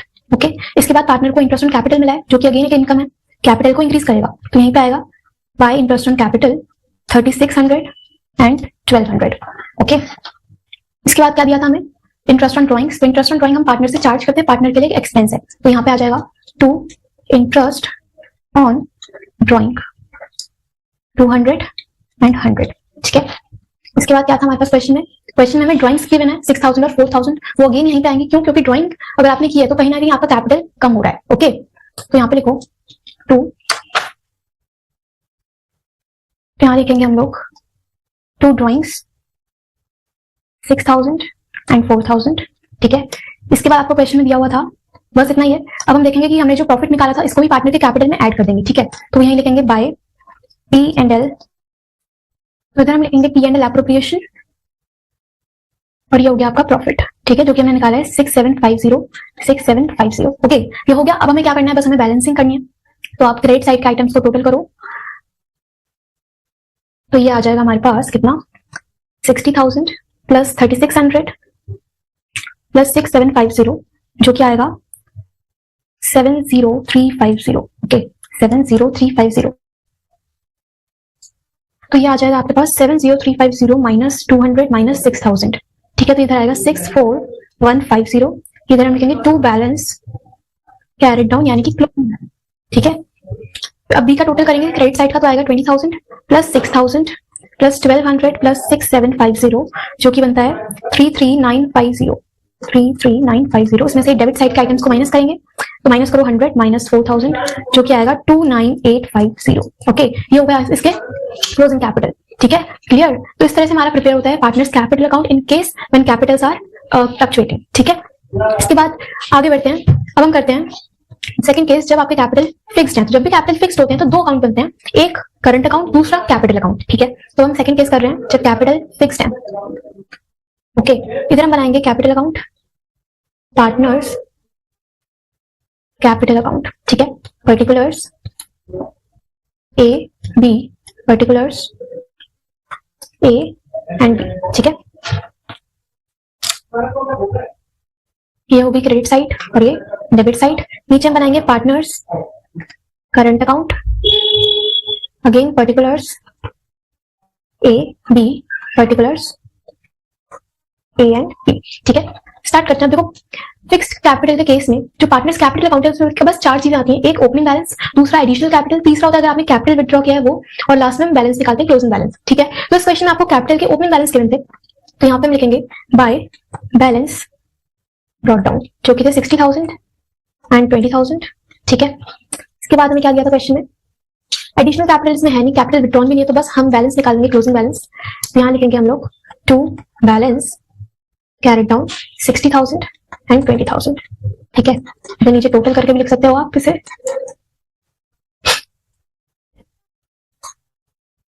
तो इस तरह से हमारा कैपिटल अकाउंट तो बन गया, क्योंकि इसमें हमें और कुछ चीजें दी नहीं थी। अब बाकी के जितने भी आइटम्स हैं वो जाते हैं पार्टनर करंट अकाउंट में, ठीक है। अब इसका आपको बैलेंस नहीं गिवन है, ओपनिंग बैलेंस नहीं गिवन, तो सीधा यहाँ से स्टार्ट करेंगे बाय इंटरेस्ट ऑन कैपिटल, जो कि था 3600 एंड 1200। उसके बाद सैलरी थी 6000 की, बी को हमने दी थी, ठीक है। देन हमें दिया था पी एंड एल एप्रोप्रिएशन का प्रॉफिट, तो वो भी यहीं पे आएगा by P and L appropriation 6750। उसके बाद इंटरेस्ट ऑन ड्राइंग्स एक एक्सपेंस है पार्टनर्स के लिए, तो डेबिट करेंगे, तो to interest on drawings 200 and 100 and to drawings 6000 4000, okay. तो हमने बेसिकली किया क्या है कि हमने इस पार्टनर कैपिटल अकाउंट के दो पार्ट्स कर दिए, जो कैपिटल वाला पार्ट है वो पार्टनर्स कैपिटल अकाउंट में जाएगा, और जो बाकी के जितने भी आइटम्स हैं वो जाएंगे करंट अकाउंट पे, ठीक है। इसके बाद हमारा काम हो गया, बस हमें बैलेंसिंग करनी है। तो अगेन टोटल करेंगे क्रेडिट साइड का, उनमें से डेबिट साइड के आइटम्स को माइनस करेंगे, और यहाँ पे आएगा to balance carried down, okay. अब देखो टोटल करते हैं, तो अगर ए का देखें तो होगा 3600 प्लस 6750, तो ये बनेगा 10350। उसमें से माइनस करेंगे डेबिट साइड के आइटम, यानी कि 200 एंड 6000 जब माइनस करेंगे तो आएगा 4150, ठीक है। इसके बाद बी का देखें तो 1200 प्लस 6000 प्लस 6750, ये बनता है 13950, 13950। इसमें से ये दोनों आइटम माइनस करेंगे तो 4000 माइनस 100 यानी कि 9850, ओके। तो इस तरह से हमारा काम हो जाता है फिक्स्ड कैपिटल के केस में, ठीक है। तो क्वेश्चन हमारा पूरा होता है। हमें क्वेश्चन में बोला था कि हमें पार्टनर के बीच में जो प्रॉफिट है उसका डिस्ट्रीब्यूशन शो करना है, तो हमने इधर पी&एल एप्रोप्रिएशन अकाउंट बनाया। उसके बाद अगर पार्टनर के जो कैपिटल है वो फ्लक्चुएटिंग है तो किस तरह से बनता है, और अगर कैपिटल फिक्स्ड है तो दो अकाउंट बनेंगे, एक कैपिटल अकाउंट और दूसरा करंट अकाउंट, ठीक है। क्लियर। स्टार्ट करेंगे कि इंटरेस्ट ऑन कैपिटल होता क्या है, ठीक है। आप लोगों ने जब पी&एल एप्रोप्रिएशन अकाउंट बनाना सीखा तो उसमें हमने लिखा था interest on capital, but interest on capital है क्या वो देखते हैं।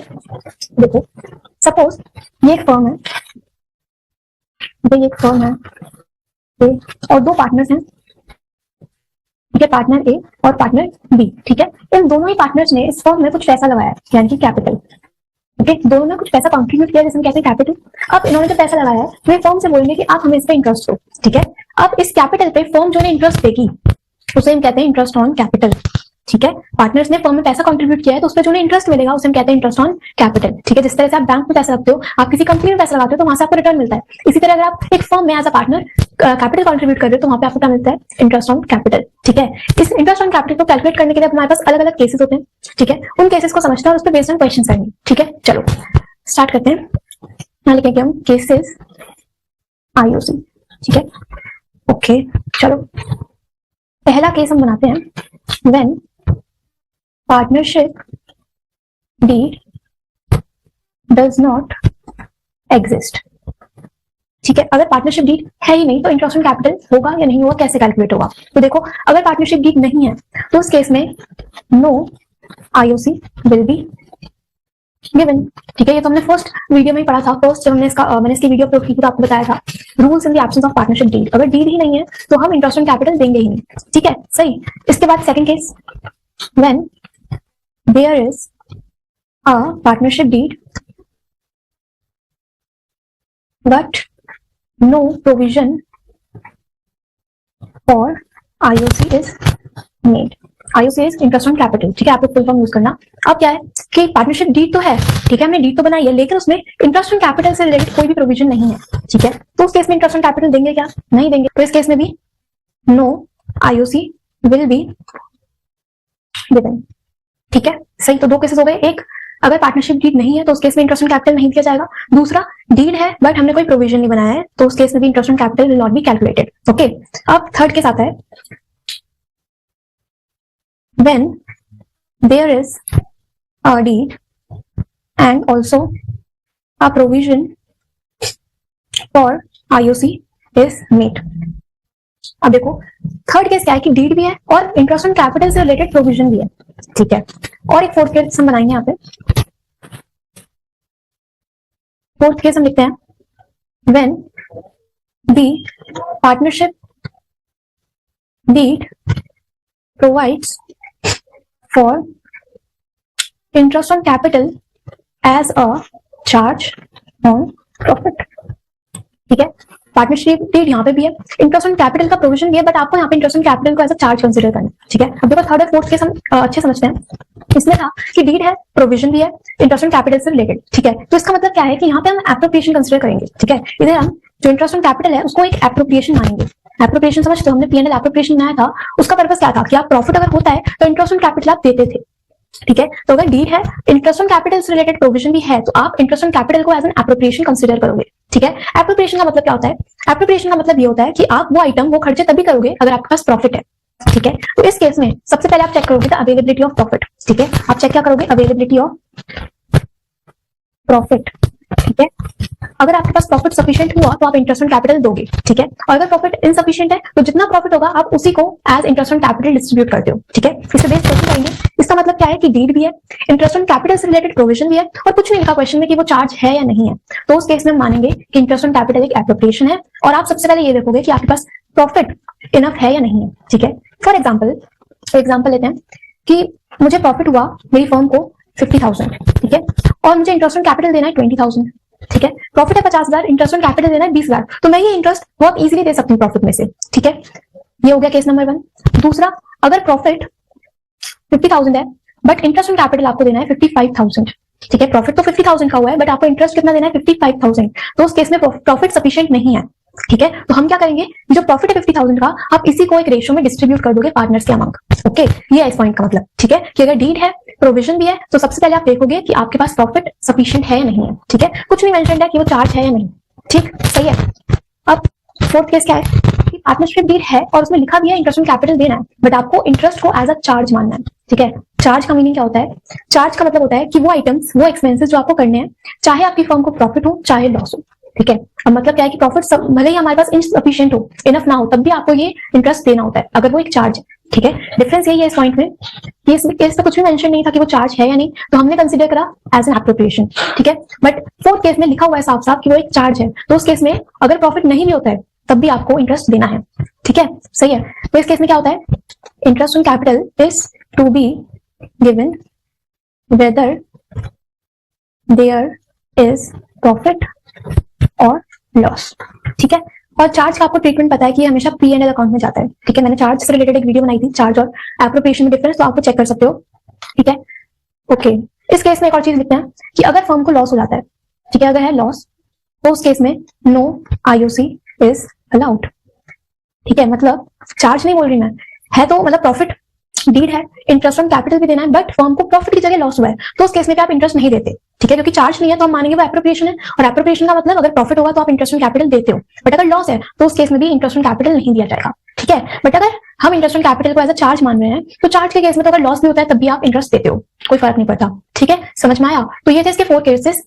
फिर से देखते हैं एक बार। सबसे पहले, when partnership deed does not exist, अगर डीड नहीं है तो उस केस में इंटरेस्ट ऑन कैपिटल आप नहीं दोगे, ठीक है। सेकंड, पार्टनरशिप डीड है बट इंटरेस्ट ऑन कैपिटल का कोई भी प्रोविजन नहीं है, तो again interest on capital will not be allowed, okay.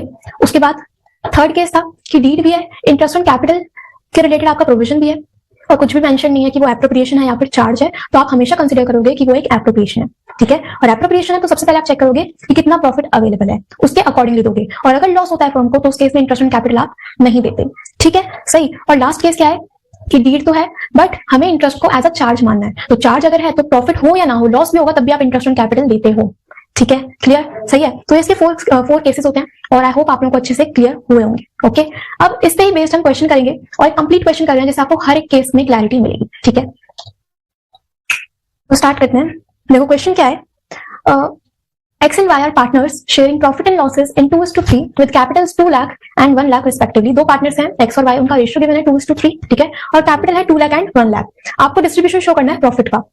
ठीक है, अब देखो पहला केस है हमारे पास, if partnership deed do not provide for interest on capital and profit for the year is 20,000। Okay, अगर पार्टनरशिप डीड है नहीं, इसमें लिखा है if partnership deed does not provide for interest on capital, मतलब कि पार्टनरशिप डीड बोल ही नहीं रहा कि आपको इंटरेस्ट ऑन कैपिटल देना है और प्रॉफिट हमें दिया हुआ है इस ईयर का 20,000। ठीक है, अब हमें शो करना है the distribution of profit and loss. तो देखो बहुत ईजी है, अगर डीड में लिखा ही नहीं है कि इंटरेस्ट ऑन कैपिटल देना है तो आप नहीं दोगे।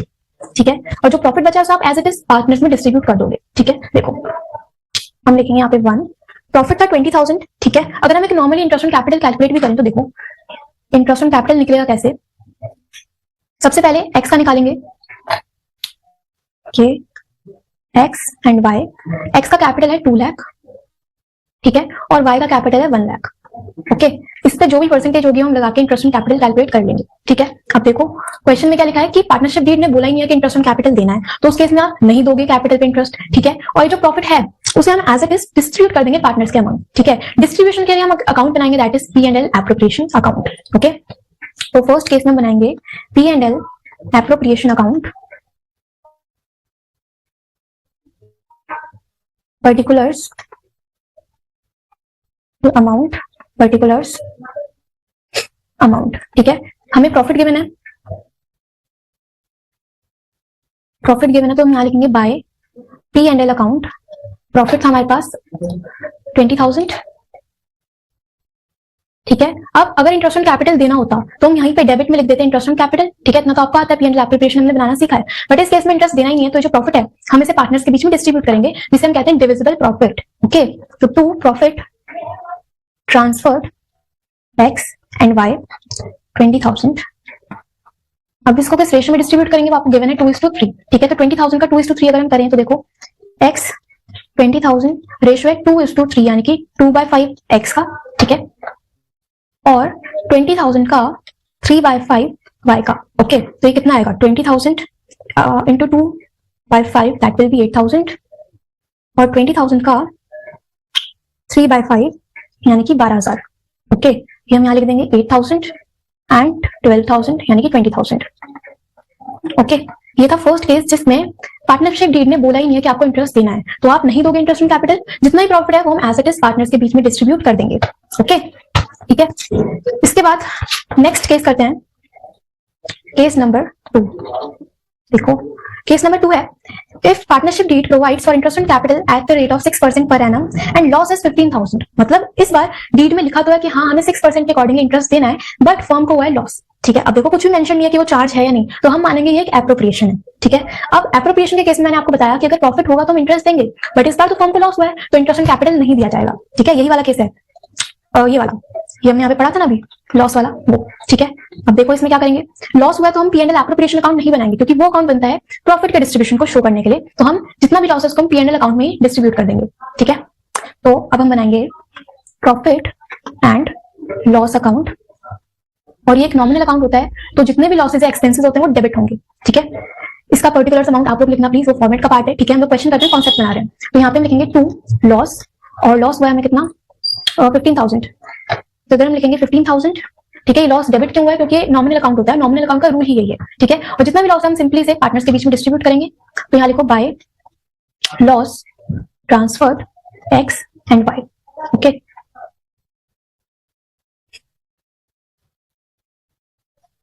और 15,000 का डिस्ट्रीब्यूशन करना है, तो देखो X कितना लेके जाएगा 15,000 का अपनी ही रेशियो में 2:3 में, तो 2/5, और Y लेके जाएगा 15,000 का 3/5। ठीक है, ये कितना आएगा 6,000 और ये 9,000। ओके, तो इसे हम यहाँ लिख देंगे 6,000 X का और Y का कितना 9,000।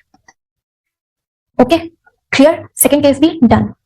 इसके बाद थर्ड क्वेश्चन अब क्या है, if partnership deed provides for interest on capital at the rate of 6% per annum and profit for the year ended is 21,000। Okay, deed भी है, डीड में इंटरेस्ट ऑन कैपिटल के रिगार्डिंग प्रोविजन भी है और प्रॉफिट हुआ है फर्म को 21,000 का। ठीक है, तो मतलब इस केस में जो इंटरेस्ट है उसे हम एप्रोप्रिएशन मानेंगे, और अगर हम एप्रोप्रिएशन मान रहे हैं तो पहले हम देखेंगे कि क्या प्रॉफिट सफिशिएंट है। ठीक है, तो देखो कैसे करेंगे। सबसे पहले हम यहाँ पे देख लेते हैं कि हमें इंटरेस्ट देना कितना है। तो देखो एक्स का कैपिटल आपको गिवन है क्वेश्चन में 2 लाख, वाई का गिवन है 1 लाख। ठीक है, इंटरेस्ट देना हमें 6% के अकॉर्डिंगली, तो इसमें हम निकालेंगे 6%, तो ये आ जाएगा कितना 12,000 एक्स का, और वाई का कितना 6,000। ठीक है, ये टोटल इंटरेस्ट बैठता है कितना 18,000। ओके, इतना इंटरेस्ट ऑन कैपिटल हमें देना है। ओके, और हमें प्रॉफिट कितना दिया है क्वेश्चन में, प्रॉफिट है 21,000। तो अब देखो इंटरेस्ट देना 18,000, प्रॉफिट है 21,000, तो सफिशिएंट प्रॉफिट है, बिल्कुल है, तो हम इंटरेस्ट ऑन कैपिटल बहुत इजीली दे सकते हैं। ठीक है, तो अब इसको कैसे करेंगे, तो देखो हम कर रहे हैं केस नंबर 3, बनाएंगे हम लोग profit and loss appropriation account.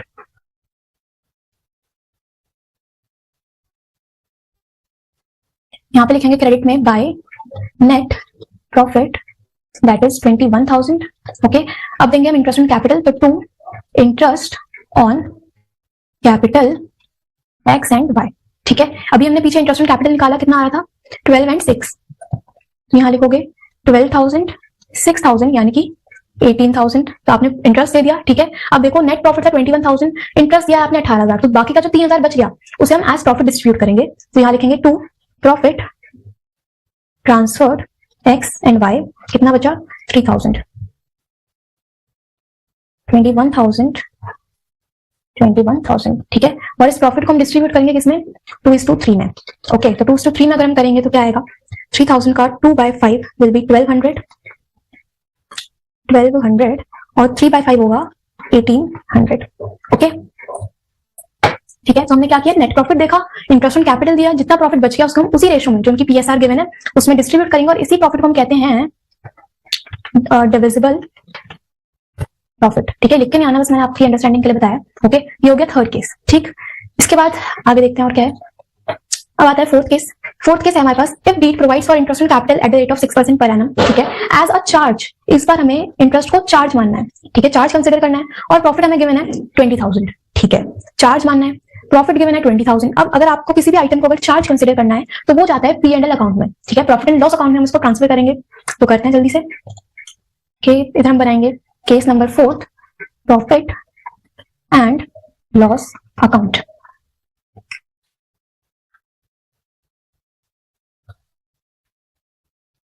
Profit given है तो हो जाएगा कहां पे, क्रेडिट साइड पे, क्योंकि वो एक इनकम है। ठीक है, तो यहां लिखते हैं बाय प्रॉफिट, प्रॉफिट कितना है फर्म को 20,000 का प्रॉफिट। ठीक है, इंटरेस्ट डेबिट में लिखेंगे 2 इंटरेस्ट ऑन कैपिटल, क्योंकि वो एक एक्सपेंस है और एक्सपेंसेस आर डेबिटेड ऑलवेज। ठीक है, इंटरेस्ट हम देंगे कितना, एक्स और वाई को भी हमने पीछे कैलकुलेट किया था 12,000 और 6,000, तो ये हमारा 18,000 का इंटरेस्ट आ रहा था। ठीक है, अभी हमने यहाँ पे निकाला था यहाँ ऊपर। ओके, इसके बाद जितना प्रॉफिट बच गया उसको हम यहाँ पे लिखेंगे 2 नेट प्रॉफिट। ठीक है, हम ये P&L अकाउंट में आ रहे हैं, तो वहां से नेट प्रॉफिट या नेट लॉस कैलकुलेट होता है। ओके, तो यहाँ पे लिखो एक्स और वाई, कितना बचा है 20 माइनस 18,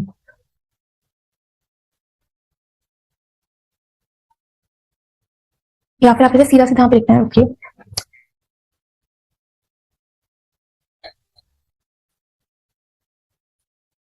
हम यहाँ पे नेट प्रॉफिट निकाल लेंगे 2,000। ठीक है, 20,000 ठीक है, 20,000 का प्रॉफिट, आपने इंटरेस्ट दिया 18,000 का, कितना बच गया नेट प्रॉफिट 2,000। ठीक है, अब इस नेट प्रॉफिट को हम डिस्ट्रीब्यूट करते हैं किस अकाउंट में, P&L एप्रोप्रिएशन अकाउंट में। ठीक है, तो इसी के नीचे बनाते हैं P&L एप्रोप्रिएशन अकाउंट। यहां पे हम लिखेंगे बाय नेट प्रॉफिट 2,000, और इधर हम लिख देंगे 2 profit transferred X and Y, 2,000। ठीक है, 2,000 को उनकी रेशियो में डिस्ट्रीब्यूट करो, तो 2,000 का 2/5 एक्स का यानी कि 800, और 3/5 वाई का यानी कि 1200। ओके, सही है।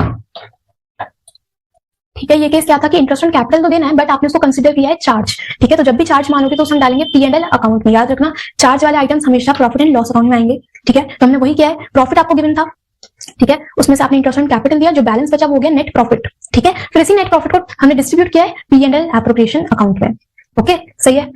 इसके बाद next part number 5, If partnership deed provides for interest on capital at the rate of 6% per annum, 6% के अकॉर्डिंग इंटरेस्ट देना है, एज अ चार्ज आपको चार्ज मारना है, and the profit is 2000, profit कितना है 2000, ठीक है। अब देखो अगर हम देखें कि हमें इंटरेस्ट ऑन कैपिटल टोटल देना कितना है, तो वो तो 18000 है, ठीक है, बट मुझे प्रॉफिट कितना हुआ है 2000, ओके, प्रॉफिट सफिशिएंट नहीं है, बट इस केस में हमने इंटरेस्ट को चार्ज मारना है, तो चाहे प्रॉफिट कम ही क्यों ना हो हम इंटरेस्ट दे देंगे, ओके, प्रॉफिट अगर कम भी है तो भी इंटरेस्ट देंगे, क्यों, क्योंकि वो एक चार्ज है, ओके। देखो अब पार्ट नंबर 5 यहां लिखेंगे profit and loss account,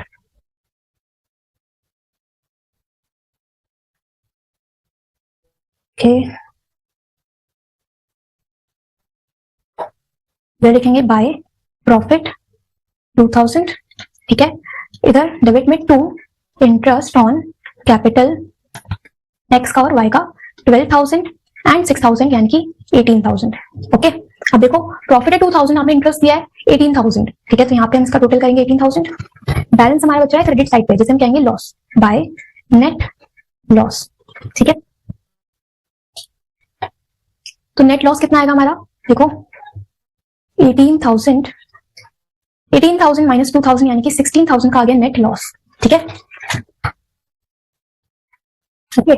18,000 minus 2000 will be net loss, और इस नेट लॉस को हम कहां डालेंगे, इस नेट लॉस को हम P&L एप्रोप्रिएशन में नहीं लेके जाएंगे, चीज याद रखना, इसी को आप यहीं पे डिस्ट्रीब्यूट कर दो पार्टनर्स के बीच में एक्स और वाई, ठीक है, इनकी रेशियो थी 2:3, तो 16,000 का 2/5 6400 एंड 3/5 विल बी 9600, ठीक है, ओके। केस क्या था कि इंटरेस्ट ऑन कैपिटल देना है और उसे एज अ चार्ज मानना है, और प्रॉफिट हमारे पास सफिशिएंट नहीं भी है, तभी हम इनसे देंगे इंटरेस्ट ऑन कैपिटल को किस अकाउंट में, P&L अकाउंट में। तो प्रॉफिट था कितना 2000 का, इंटरेस्ट ऑन कैपिटल में दिया 18,000 का, तो हमें लॉस हुआ है, ऑब्वियसली बात है, लॉस हमने पार्टनर्स के बीच में डिस्ट्रीब्यूट कर दिया, ठीक है, क्लियर। इसके बाद last part number 6, if deed provides for interest on capital at the rate of 6% per annum as charge and profit for the year is 18,000, okay, profit कितना है 18,000, अगर हम देखें कि हमें इंटरेस्ट ऑन कैपिटल देना कितना है, तो वो भी 18,000 ही है, ठीक है, कर देते हैं हम फटाफट से इसका भी। Part number 6 P&L account,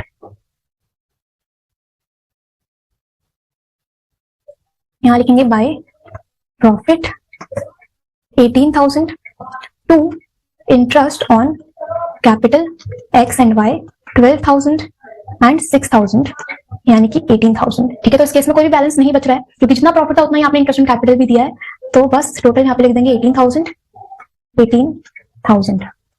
okay, clear. तो ये थे हमारे सभी केसेस, ठीक है, हमने देखा सबसे पहले इसमें सारे केस हमने कवर किए हैं कि अगर डीड नहीं है तो क्या होगा, अगर डीड है और लॉस हो रहा है तो क्या करना है, ठीक है, डीड है, प्रॉफिट भी है, इंटरेस्ट ऑन कैपिटल भी है, तो कैसे करना है, चार्ज वाले भी हमने केसेस क्लियर कर लिए, ठीक है, और होपफुली आप लोगों को सभी पॉइंट्स अच्छे समझ में आए होंगे, यहाँ से क्लैरिटी मिलेगी, ठीक है। तो दिस इज डन।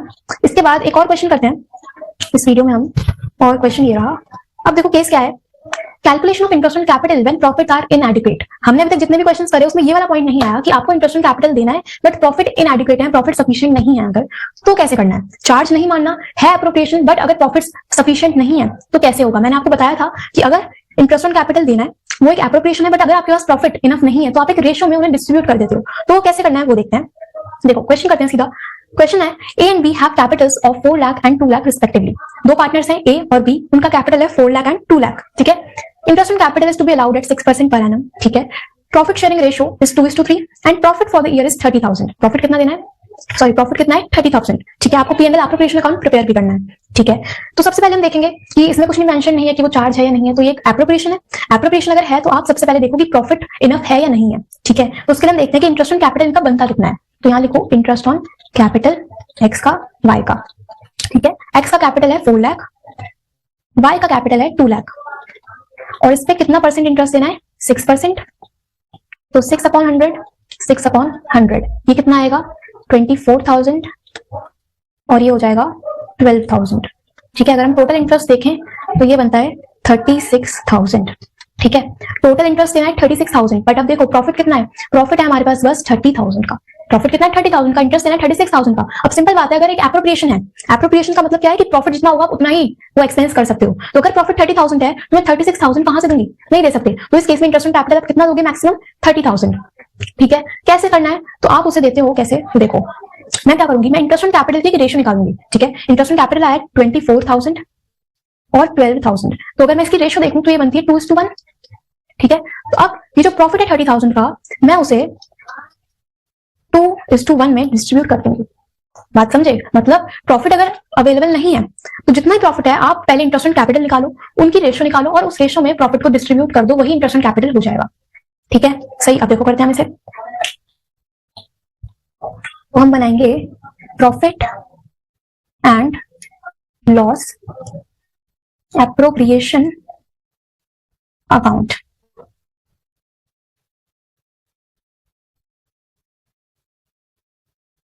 सबसे पहले प्रॉफिट हमें दिया है तो यहां लिखेंगे bye net profit. Net profit है हमारे पास 30,000 और इंटरेस्ट देंगे तो वो डेबिट होगा to interest on capital X and Y. ठीक है, अब देखो केस क्या था कि इंटरेस्ट देना है, ठीक है, बट प्रॉफिट हमारे पास सफिशिएंट नहीं है। ओके, तो उस केस में आप जो आपने रेशियो निकाली 2:1 की, वो कैसे आई? सबसे पहले इंटरेस्ट ऑन कैपिटल निकाला हमने, उसी की रेशियो निकाल दी 2:1 और ये जो 30,000 का प्रॉफिट है हम उसे 2:1 में डिस्ट्रीब्यूट करेंगे। ठीक है, कैसे करेंगे? तो देखो 30,000 का 2/3 एंड 30,000 का 1/3, ये कैसे आया? 2 और 1 का टोटल है 3, तो 2/3 एंड 1/3, ये किसका है? x का और ये y का। ठीक है, तो 30,000 का अगर हम 2/3 करेंगे तो ये आएगा 30,000 इंटू 2/3, दैट इज 20,000 एंड ये हो गया 10,000। ठीक है, तो अगर हम देखें कि इंटरेस्ट कितना देना है तो वो कितना होगा? 20 एंड 10, 20,000 x का, 10,000 y का। ठीक है, बस हम इसे ही ट्रांसफर करेंगे यहाँ पे, तो 20,000 और ये 10,000, ये हो गया टोटल 30,000। ठीक है, इस तरह से क्वेश्चन हो जाएगा कंप्लीट। ओके, इसमें क्या हुआ कि प्रॉफिट हमारे पास सफिशिएंट नहीं था, तो उस केस में क्या करना है आपको? जितना ही प्रॉफिट है उसे इंटरेस्ट जितना में निकाला है उसकी रेशियो में डिस्ट्रीब्यूट कर दोगे। ओके, बट अगर सपोज यहाँ पे चार्ज लिखा होता, ठीक है, अगर चार्ज होता और प्रॉफिट हमारे पास 30,000 होता, इंटरेस्ट हमें 36 देना होता, तो उस केस में आप जितना भी इंटरेस्ट आता 24,000 12,000 वो दे देते, क्योंकि वो चार्ज है। तो चार्ज के केस में मैटर नहीं करता कि प्रॉफिट हुआ है या नहीं हुआ है, कम हुआ है, ज्यादा हुआ है, कुछ फर्क नहीं पड़ता। बट अगर एप्रोप्रिएशन है तो आप देखोगे कि प्रॉफिट हो रहा है या नहीं हो रहा, उसके अकॉर्डिंगली इंटरेस्ट ऑन कैपिटल देते हो। ठीक है, क्लियर हुआ ये सब?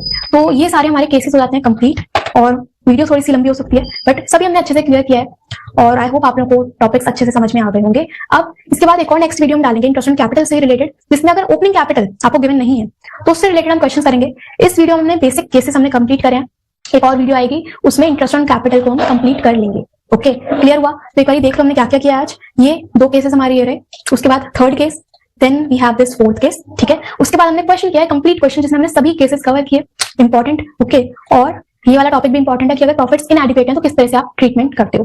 ठीक है, तो आई होप आप, तो आपको एक चीज पता होनी चाहिए कि जब हमने कल इंटरेस्ट ऑन कैपिटल का कंप्लीट कॉन्सेप्ट हमने समझा, हमने सभी केसेस करे, तो आपको एक चीज यहाँ पे याद रखनी है कि इंटरेस्ट जो है कैपिटल पे वो हमेशा ओपनिंग कैपिटल पे ही कैलकुलेट होता है। ठीक है, यहाँ पे लिखते हैं interest on capital is always calculated on opening capital. ठीक है, इंटरेस्ट जो है वो हमेशा ओपनिंग कैपिटल पे दिया जाएगा। ठीक है, क्वेश्चन में कई बार होता है कि आपको क्लोजिंग कैपिटल गिवन होता है, तो आप उससे पहले ओपनिंग कैपिटल निकालोगे, उसके बाद उसी पे इंटरेस्ट दोगे। ठीक है, कभी भी क्लोजिंग कैपिटल पे इंटरेस्ट नहीं आएगा। इसका रीजन क्या है? देखो बहुत सिंपल है। सपोज एग्जांपल लेते हैं कि ये हमारा टाइम पीरियड है जो 1 अप्रैल 2020 से हमारा ईयर स्टार्ट हुआ और 31 मार्च 21 को एंड हो रहा है। ठीक है, आपने इस डेट को स्टार्टिंग में बिजनेस में 1 लाख रुपीज इन्वेस्ट करे, 1 लाख रुपए आपने लगाए। ठीक है, अब इससे इंटरेस्ट कब मिलेगा आपको? जब ईयर एंड होगा 31 मार्च को। ठीक है, यहाँ पे आपको मिलना है इंटरेस्ट। ओके, और आपने सपोज इसी डेट को 31 मार्च को ही 10,000 रुपीज और लगा दिए बिजनेस में। ठीक है, 10,000 और इन्वेस्ट करें। अब खुद सोचो, जब साल एंड हो रहा है हमारा 31 मार्च को, तो आपको इंटरेस्ट इस 1 लाख पे मिलेगा या फिर 10,000 पे मिलेगा? इंटरेस्ट हमेशा किस पे मिलेगा? 1 लाख पे। क्यों? क्योंकि 31 मार्च को जो आपने पैसा लगाया है उसी दिन आपको इंटरेस्ट भी मिलना है, तो उस 10,000 पे इंटरेस्ट नहीं मिलेगा। ठीक है, साल उस दिन एंड हुआ है तो इंटरेस्ट किस पे मिलेगा? इस 1 लाख पे। ठीक है, आप एग्जाम्पल लो बैंक का, अगर आप बैंक में स्टार्टिंग में 1 लाख रुपीज रख रहे हो, ठीक है, और ईयर एंड पे जब आपको इंटरेस्ट मिलना है तो आपने उसी डेट को और पैसा इन्वेस्ट किया है, तो आपको हमेशा इंटरेस्ट किस पे मिलता है? इस ओपनिंग वैल्यू पे। ठीक है, सो यही इसका रीजन है कि इंटरेस्ट ऑन कैपिटल हमेशा ओपनिंग कैपिटल पे ही दिया जाता है। ओके, अब क्वेश्चन में आपको अगर क्लोजिंग कैपिटल गिवन है तो आपको उससे ओपनिंग कैपिटल निकालना आना चाहिए। उसके लिए हम एक फॉर्मूला लिखते हैं जो आपको आता है, आपने 11th में सीखा था। फॉर्मूला क्या है? देखो हमारे पास फॉर्मूला होता है opening capital plus additional capital. आपने अगर साल के बीच में कुछ और पैसा इन्वेस्ट किया है, दैट इज एडिशनल कैपिटल। कुछ प्रॉफिट हुआ है अगर आपको, वो इसमें आप ऐड करते हो। अगर आपने पैसा विड्रॉ किया यानी कि ड्रॉइंग्स, तो यहां से आप माइनस करते हो और ये आ जाता है हमारे पास क्लोजिंग कैपिटल। ये फॉर्मूला आपने 11th में पढ़ा था। ये है क्या? देखो हम इसको समझते हैं। सपोज आपने स्टार्टिंग में बिजनेस में 1 लाख रुपीज लगाए, ठीक है, that is opening capital. Okay, opening capital. अब आपने कुछ और पैसा इन्वेस्ट किया, सपोज 3 महीने बाद आपने और 20,000 इन्वेस्ट कर दिए। ठीक है, दैट इज एडिशनल कैपिटल, वो भी इसमें आप ऐड करोगे। उसके बाद आपको कुछ प्रॉफिट हुआ है, आपने बिजनेस किया, आपको सपोज 10,000 का हो गया प्रॉफिट, ठीक है, ये हमने फिर से इसमें ऐड कर दिया। और आपने कुछ पैसा विड्रॉ कर लिया, निकाल लिया बिजनेस से, तो वो माइनस होगा। सपोज 10,000 आपने पैसा विड्रॉ करा है, दैट इज ड्रॉइंग्स। ओके, अब जब आप इसका टोटल करोगे तो ये आ जाएगा हमारे पास 1,20,000, जो कि होती है हमारी क्लोजिंग कैपिटल। ये आ गया कि आपके पास ईयर एंड पे कितना कैपिटल बचा, दैट इज क्लोजिंग कैपिटल। तो ये पूरा इसका फॉर्मूला होता है ओपनिंग कैपिटल, उसमें आपने एडिशनल कैपिटल ऐड किया, कुछ प्रॉफिट हुआ है तो उसे ऐड कर दो, अगर लॉस होता है तो उसे हम माइनस करते हैं, ठीक है। प्रॉफिट या लॉस में से एक चीज होगी, और अगर आपने कुछ पैसा विड्रॉ किया ड्राइंग से तो उन्हें माइनस करेंगे, इससे आपके पास आता है क्लोजिंग कैपिटल, ठीक है। अब क्वेश्चन में सपोज आपको क्लोजिंग कैपिटल दिया है और ओपनिंग कैपिटल आपको निकालना है, तो सिंपल चीज है, हम इसी फॉर्मूले को रिवर्स कर देंगे, ठीक है। फॉर्मूला हमारा है closing capital is equals to opening capital plus profit plus additional capital minus drawings, ये हमारा फॉर्मूला है। अब सपोज क्वेश्चन में आपको ओपनिंग कैपिटल नहीं दिया है, क्लोजिंग कैपिटल गिवन है, ठीक है। तो ओपनिंग कैपिटल के लिए हम क्या करेंगे, ये जो सारी चीजें इस साइड में है हम इधर ले जाएंगे क्लोजिंग कैपिटल की साइड पे, ठीक है। तो फॉर्मूला बनेगा closing capital minus profit minus additional capital plus drawings is equals to opening capital, बस हमने साइन चेंज कर दिया है, ठीक है। तो सिंपल मैथ्स में आती है, ओके। तो फॉर्मूला आपको ये पता होना चाहिए कि ओपनिंग कैपिटल कैसे आएगा अगर क्लोजिंग कैपिटल गिवन है, क्योंकि हमेशा इंटरेस्ट जो है वो ओपनिंग कैपिटल पे ही कैलकुलेट होता है, ठीक है। जो बड़े वाले क्वेश्चन होते हैं उसमें कई बार क्लोजिंग कैपिटल गिवन होता है और हम जल्दी जल्दी में उसी पे इंटरेस्ट निकाल देते हैं, जिससे आपका क्वेश्चन पूरा गलत हो जाएगा, ठीक है। तो हमेशा याद रखना है कि ओपनिंग कैपिटल पे आपको इंटरेस्ट कैलकुलेट करना है, ठीक है। ये फॉर्मूला आपको पता होना चाहिए, ओके। अब इस पे बेस्ड हम कुछ क्वेश्चन करते हैं और कुछ और क्वेश्चन प्रैक्टिस करेंगे, ठीक है। चलो स्टार्ट करते हैं। ये रहा हमारा क्वेश्चन, और क्वेश्चन है question number 1, A and B are partners and their capitals at the end were 7 lakh and 6 lakh। दो पार्टनर्स हैं A और B, उनका capital at the end given है, यानी कि ये क्लोजिंग कैपिटल हुआ 7 लाख A का और 6 लाख B का, ठीक है। आपको कैलकुलेट करना है ओपनिंग कैपिटल, ओके। क्या क्या गिवन है हमें, ड्राइंग्स गिवन है, बी इंट्रोड्यूस्ड एडिशनल कैपिटल, कुछ एडिशनल कैपिटल आपको गिवन है, interest on capital credited to capital account of A and B were 15,000 and 10,000, आपको इंटरेस्ट ऑन कैपिटल भी दिया है क्वेश्चन में। उसके बाद इंटरेस्ट ऑन ड्राइंग्स दिया हुआ है, share of loss debited to capital account of each partner was 20,000, उसके बाद कितना कितना लॉस था वो हमें दिया हुआ है। हमें सिंपली ओपनिंग कैपिटल कैलकुलेट करनी है, कैसे आएगा अभी हमने पीछे फॉर्मूला किया उसके बेसिस पे, ठीक है। स्टार्ट करते हैं, इधर हम लिखते हैं calculation of opening capital, okay. इधर लिखेंगे हम particulars A and B,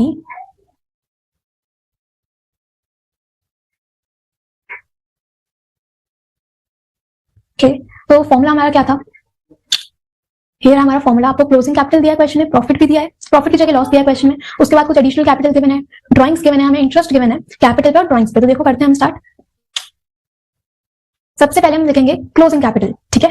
closing capital हमें दिया है तो यहां लिखेंगे कैपिटल्स एट द एंड, जो कि दिया है हमें 7 लाख एंड 6 लाख, 7 लाख ए का है एंड 6 लाख बी का है, ठीक।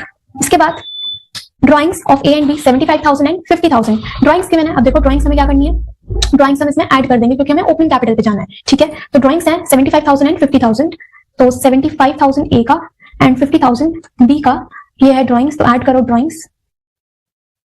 इसके बाद be introduced capital of 1 lakh during the year, capital introduce किया तो ये एडिशनल कैपिटल हुआ, एडिशनल कैपिटल हो जाएगा इसमें माइनस, तो 1 लाख का एडिशनल कैपिटल माइनस करेंगे, तो यहां से हटाओ माइनस एडिशनल कैपिटल बी का है 1 लाख। इसके बाद interest on capital credited to capital account of A and B, अब देखो इंटरेस्ट ऑन कैपिटल पार्टनर को मिलता है, ठीक है। तो जब आपको क्वेश्चन में क्लोजिंग कैपिटल दिया है, अगर आपको क्वेश्चन में ओपनिंग कैपिटल गिवन होता तो हम उसमें इंटरेस्ट ऐड कर देते, जिससे आपके पास क्लोजिंग कैपिटल आता। बट अब हमें ओपनिंग कैपिटल कैलकुलेट करना है, क्लोजिंग गिवन है, तो इसमें हम क्या करेंगे, इंटरेस्ट को माइनस कर देंगे, ठीक है। तो इधर से हम माइनस करेंगे इंटरेस्ट ऑन कैपिटल, कितना है हमारे पास 15,000 एंड 10,000, 15,000 10,000 माइनस करेंगे। इसके बाद हमें दिया है interest on drawings, interest on drawings again हम प्लस करेंगे, ठीक है। इंटरेस्ट पार्टनर से लिया जाता है, ओके। अब देखो हम समझते हैं क्यों हम माइनस कर रहे हैं, ऑल्दो हमारे पास फॉर्मूला है बट एक बार समझ लेते हैं। सपोज आपके पास ओपनिंग कैपिटल है, ठीक है, 1 लाख, या फिर हम ऐसे नॉर्मली समझते हैं, आपके पास ओपनिंग कैपिटल अगर आपको क्वेश्चन में गिवन है, ठीक है, पार्टनर से इंटरेस्ट लिया जाता है तो इसमें से माइनस करेंगे इंटरेस्ट ऑन ड्राइंग्स, ओके इसके बाद इससे आपके पास आ जाएगा क्लोजिंग कैपिटल, ठीक है। बट अब क्वेश्चन में आपको ओपनिंग कैपिटल नहीं दिया है, क्लोजिंग दिया है, तो ओपनिंग निकालने के लिए ये जो इधर माइनस हो रहा है इसको इधर जाके क्या करेंगे, प्लस कर देंगे, इसलिए इंटरेस्ट ऑन ड्राइंग क्या होगा, प्लस हो जाएगा, ठीक है। कितना है 7500 and 5000 interest on drawings, 7500 and 5000 ये है, ऐड करेंगे इंटरेस्ट ऑन ड्राइंग्स। ओके इसके बाद और क्या है क्वेश्चन में, लास्ट हमें दिया है share of loss debited to capital account of each partner was 20000, loss दिया हुआ है 20000 का, तो देखो फॉर्मूला क्या था हमारे पास, अगर प्रॉफिट होता है तो उसे माइनस करेंगे और अगर लॉस होता है तो उसे हम प्लस करेंगे, ठीक है। दोनों में से एक ही सिचुएशन अगर होती है, ओके, तो लॉस को ऐड कर देंगे, 20000 दोनों का है, तो लॉस 20000 ए का और 20000 बी का, ठीक है। अब बस हमें इसको कैलकुलेट करना है, तो हमारे पास यहाँ पे आएगा ओपनिंग कैपिटल, इसका टोटल कर लेते हैं कितना आ रहा है, तो ए का आएगा 7 lakh plus 75,000 minus 15,000 plus 7,500 and plus 20,000 that is 7,87,500, okay. और बी का आ रहा है 6 lakh plus 50,000 minus 1 lakh minus 10,000 plus 5,000 plus 20,000 that is 5,65,000, okay. ये भाई चेक कर लेते हैं, इसका आंसर यही है, यस, ठीक है। तो इस तरह से हमारे पास ओपनिंग कैपिटल की कैलकुलेशन हो जाती है, ओके, ये आपको पता होना चाहिए, ठीक। अब इसके बाद चलते हैं सेकंड क्वेश्चन पे और ये देखते हैं इसमें क्या करना है। देखो सेकंड क्वेश्चन है हमारे पास, A and B started business on 1 April 2020, A और बी ने बिजनेस स्टार्ट किया 1 अप्रैल को, ठीक है। A and B started business on 1 April 2020 with capital 6 lakh and 4 lakh, ठीक है। तो स्टार्ट किया बिजनेस 1 अप्रैल को, यानी कि आपको क्लोजिंग ओपनिंग कैपिटल गिवन है, ठीक है, ए की 6 लाख एंड बी की 4 लाख। इसके बाद During the year, A introduced additional capital on 1 October 2020 of 1 lakh, ठीक है। 1 अक्टूबर को A ने कुछ और कैपिटल इंट्रोड्यूस किया, दैट इज 1 लाख रुपीस। इसके बाद and on the same date B withdrew 2 lakh rupees from his capital, B ने उसी सेम डेट को 2 लाख रुपए विड्रॉ किए। इंटरेस्ट आपको देना है 10% के अकॉर्डिंगली, तो हमें इंटरेस्ट की कैलकुलेशन यहाँ पे शो करनी है, ठीक है। अब देखो हम स्टार्ट करेंगे, उससे पहले एक टाइमलाइन बनाते हैं यहाँ पे।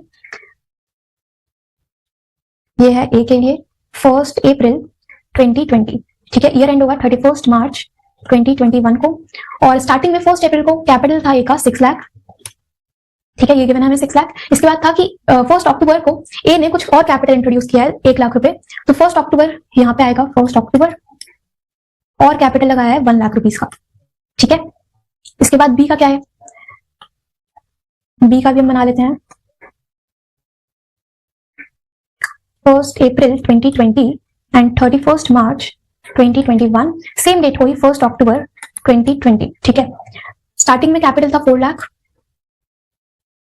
और 1 अक्टूबर को उसने पैसा विड्रॉ किया है कितना, 2 लाख रुपीस, ओके। तो इधर से हम माइनस करेंगे 2 लाख, ठीक है। आपको इंटरेस्ट निकालना है, अब देखो कैसे निकलेगा, हम स्टार्ट करेंगे कैलकुलेशन, तो यहां लिखते हैं calculation of interest on capital, ठीक है।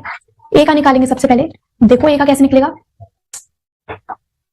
ए की अगर हम बात करें तो देखो ए ने 6 लाख रुपीस लगाए थे बिजनेस में स्टार्टिंग में 1 अप्रैल को, और हमें इंटरेस्ट निकालना होगा 31 मार्च को, ठीक है। ईयर एंड यहाँ पे हो रहा है तो इंटरेस्ट यहीं पे निकलेगा। अब देखो ये जो 6 लाख रुपए हैं ये ए ने कहां तक लगाए हैं, 1 अक्टूबर तक, ठीक है। 1 अक्टूबर को उसने और पैसा इंट्रोड्यूस किया है, तो अगर हम देखें 6 लाख रुपीस उसने कहां तक लगाए हैं, 1 अक्टूबर तक, ठीक है। तो देखो कितने मंथ्स होंगे, यहाँ से 1 अप्रैल से 1 अक्टूबर तक हमारे पास 6 मंथ्स होते हैं, ठीक है। अप्रैल, मई, जून, जुलाई, अगस्त, सितंबर, ठीक है। तो 6 मंथ्स के लिए ए ने बिजनेस में कितना पैसा लगाया हुआ है, 6 लाख रुपीस, ठीक है, 6 लाख रुपीस। तो हम सबसे पहले क्या करेंगे, सबसे पहले हम देखेंगे फॉर फर्स्ट 6 मंथ्स इंटरेस्ट कितना आएगा, 6 लाख रुपीस पे आपको 10% के अकॉर्डिंग देना है।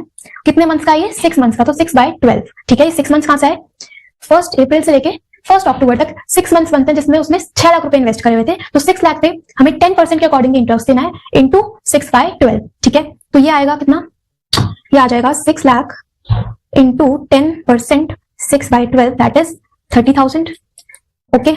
इसके बाद 1 अक्टूबर को उसने 1 लाख रुपीस और लगा दिए, मतलब कि 1 अप्रैल से लेके 1 अक्टूबर तक तो बिजनेस में 6 लाख रुपए थे। अब 1 अक्टूबर को उसने 1 लाख रुपए और लगाए, यानी कि 1 अक्टूबर को जो टोटल पैसा यहाँ पे इन्वेस्टेड है वो है 7 लाख, ठीक है। तो अब 7 लाख यहां से अगर देखें 1 अक्टूबर से 31 मार्च तक, तो ए ने कितना पैसा लगाया हुआ है, 7 लाख रुपए, ठीक है। तो 7 लाख पे अगर हम इंटरेस्ट देंगे तो कितना बनता है ये, तो देखो फॉर नेक्स्ट 6 मंथ्स ये होगा 7 लाख पे 10% फॉर 6 मंथ्स, तो ये कितना आएगा, ये हो जाएगा 7 lakh into 10/100 into 6/12 that is 35,000, ठीक है। ये फर्स्ट 6 मंथ्स थे 1 अप्रैल से 1 अक्टूबर तक, और ये 1 अक्टूबर से 31 मार्च तक, ठीक है। इसका अगर हम टोटल करेंगे तो आएगा 65,000 जो कि टोटल इंटरेस्ट बैठता है ए का, ठीक है। कैसे निकाला हमने, एक बार फिर से देखते हैं।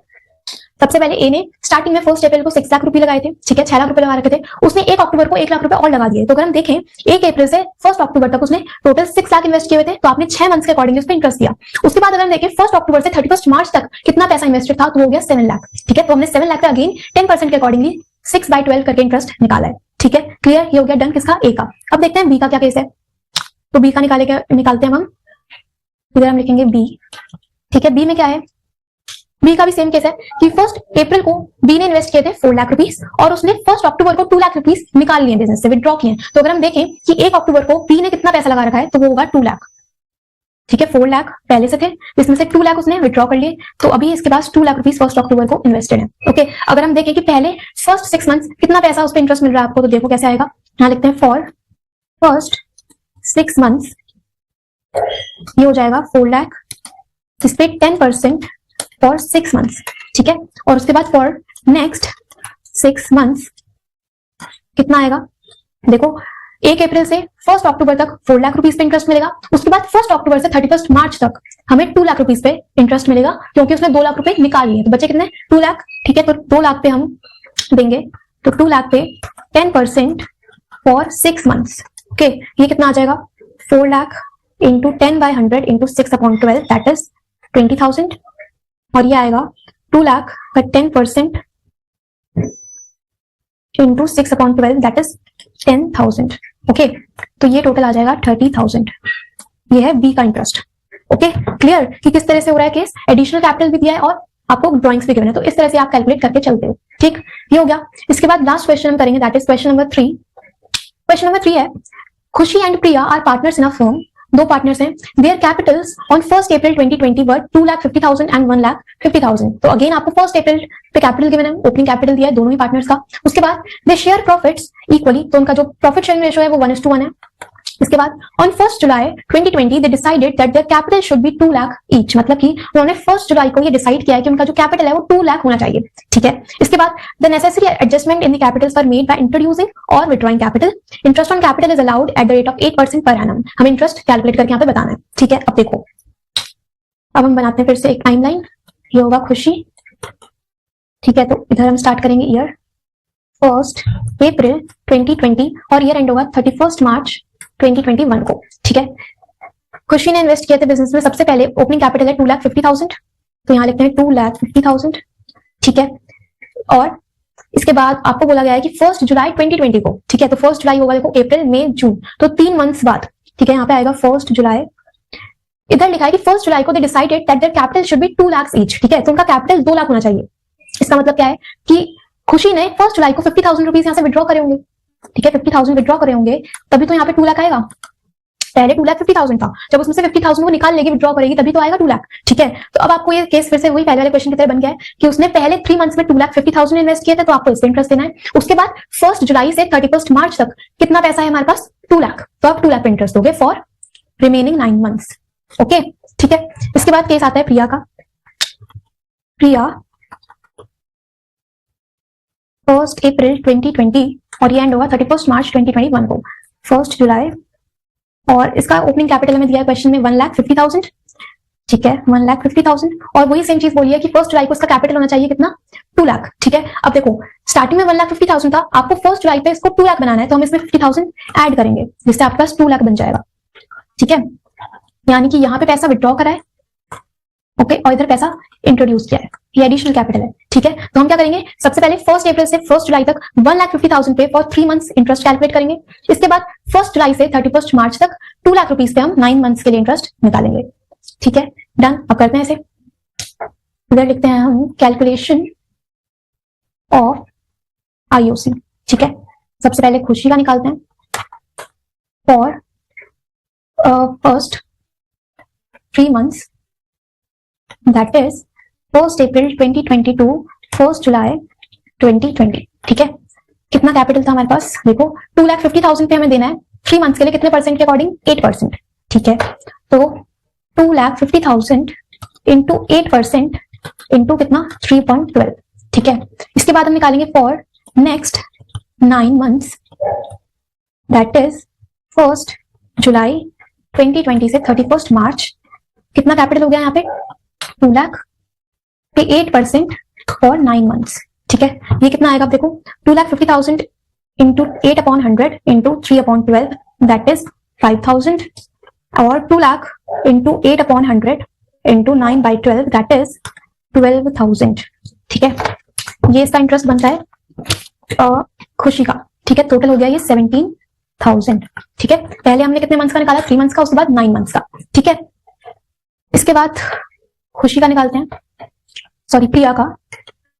तो पहले हम देखेंगे फॉर फर्स्ट 3 मंथ्स, वही 1 अप्रैल से 1 जुलाई तक कितना पैसा था इसका, देखो 1,50,000 पे 3 मंथ्स के लिए 8%। ठीक है, तो 150 पे 8% फॉर 3 मंथ्स और फॉर नेक्स्ट 9 मंथ्स हम निकालेंगे कैसे 2 लाख इंटू 8/100 इंटू 9/12।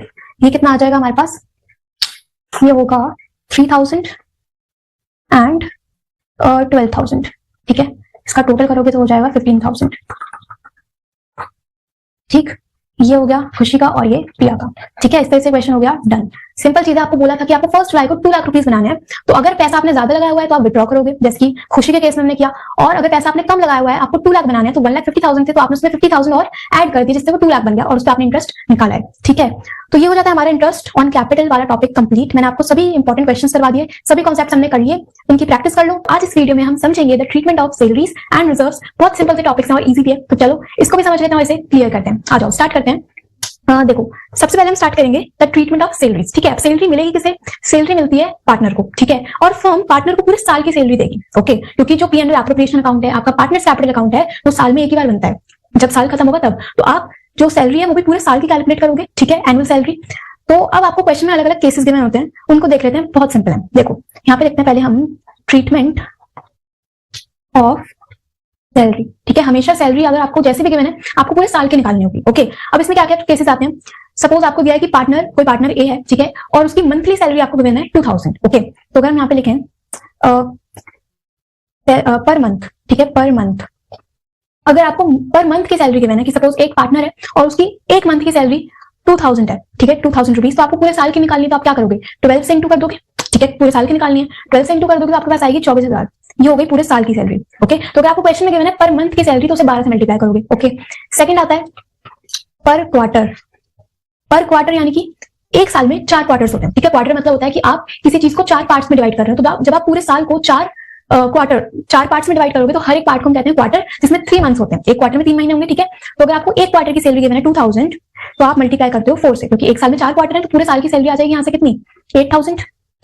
ठीक है, थर्ड आता है पर हाफ ईयरली। ठीक है, आपको हाफ ईयरली की सैलरी गिवन है 2,000, तो आप सिंपली से 2 से मल्टीप्लाई करोगे, तो जिससे पूरे साल की सैलरी आएगी आपके पास कितनी 4,000। ओके, और लास्ट के साथ है एनुअल सैलरी 2,000। अगर आपको एनुअल सैलरी गिवन है, तो इसमें आपको किसी भी चीज से मल्टीप्लाई करने की नीड ही नहीं है, क्योंकि आपको ऑलरेडी पूरे साल की सैलरी गिवन है। ठीक है, तो इसका आंसर यही बन जाएगा। ओके, सिंपल चीज है, आपको पूरे साल की सैलरी कंसिडर करके चलनी है। अगर पर मंथ गिवन है, ठीक है, अगर आपको एक महीने की सैलरी गिवन है, तो हम करेंगे क्या, हम 12 से इंटू कर देंगे। अगर पर क्वार्टर गिवन है, तो आप 4 से मल्टीप्लाई करोगे। अगर पर हाफ ईयरली गिवन है, तो 2 से मल्टीप्लाई करोगे। और अगर एनुअल सैलरी गिवन है, तो उस केस में किसी से मल्टीप्लाई करने की जरूरत नहीं है, आप डायरेक्टली उसे ऐसे लिख सकते हो। ठीक है, ये हो जाता है केस किसका, सैलरी का। ओके, हमेशा निकलेगी एनुअल बेसिस पे, ये चीज याद रखनी है। ओके, सही। इसके बाद नेक्स्ट टॉपिक आता है treatment of reserves. Treatment of reserves. Reserves क्या है कि आपने कुछ पैसा साइड रखा है कि अगर फ्यूचर में कहीं भी आपको पैसे की जरूरत पड़ती है, कुछ भी लॉस होता है, तो उस केस में आप उस पैसे को यूटिलाइज कर सकते हो। ठीक है, अब अगर आपको रिजर्व्स का अमाउंट गिवन है, डायरेक्टली अगर क्वेश्चन में अमाउंट गिवन है, तो आपको कुछ भी कैलकुलेशन करने की नीड नहीं है। बट अगर परसेंटेज फॉर्म में गिवन है, तो उसमें 2 केसेस बनते हैं।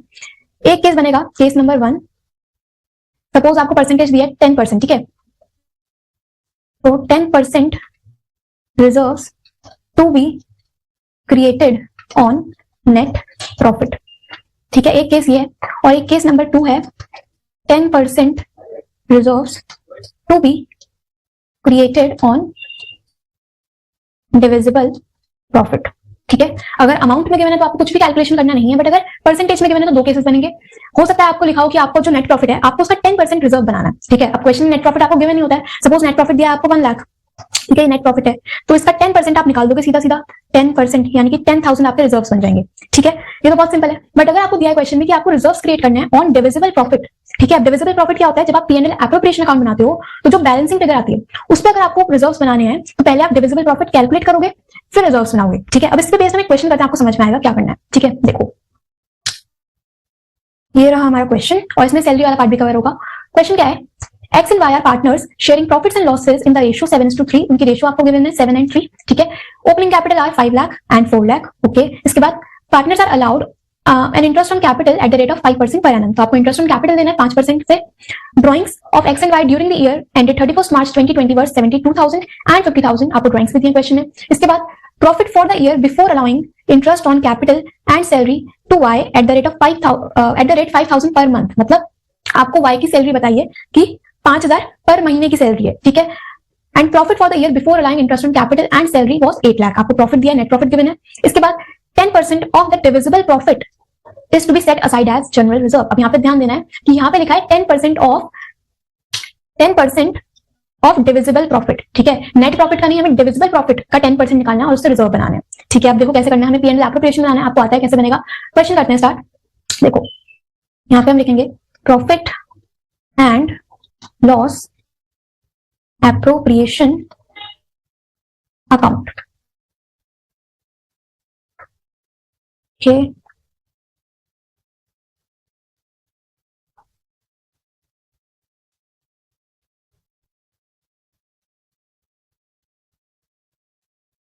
Particulars amount, particulars amount. ठीक है, ये हो गई क्रेडिट साइड और ये डेबिट साइड। ठीक है, अब देखते हैं क्वेश्चन क्या था हमारा।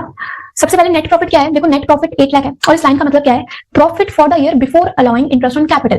बिफोर का मतलब क्या है कि आपको प्रॉफिट दिया है इंटरेस्ट ऑन कैपिटल और सैलरी चार्ज करने से पहले। ठीक है, अब याद रखना हमें हमेशा क्वेश्चन में बिफोर ही चाहिए होता है। ठीक है, ये जो नेट प्रॉफिट होता है यहाँ पे आप लिखते हो बाय नेट प्रॉफिट, ये हमेशा बिफोर चार्जिंग होना चाहिए। ठीक है, इसके बाद ही तो इसी नेट प्रॉफिट में तो आप इंटरेस्ट ऑन कैपिटल और सैलरी दोगे, तो हमेशा ही जो नेट प्रॉफिट है बिफोर होना चाहिए। ओके, जो कि गिवन है आपको 8 लाख।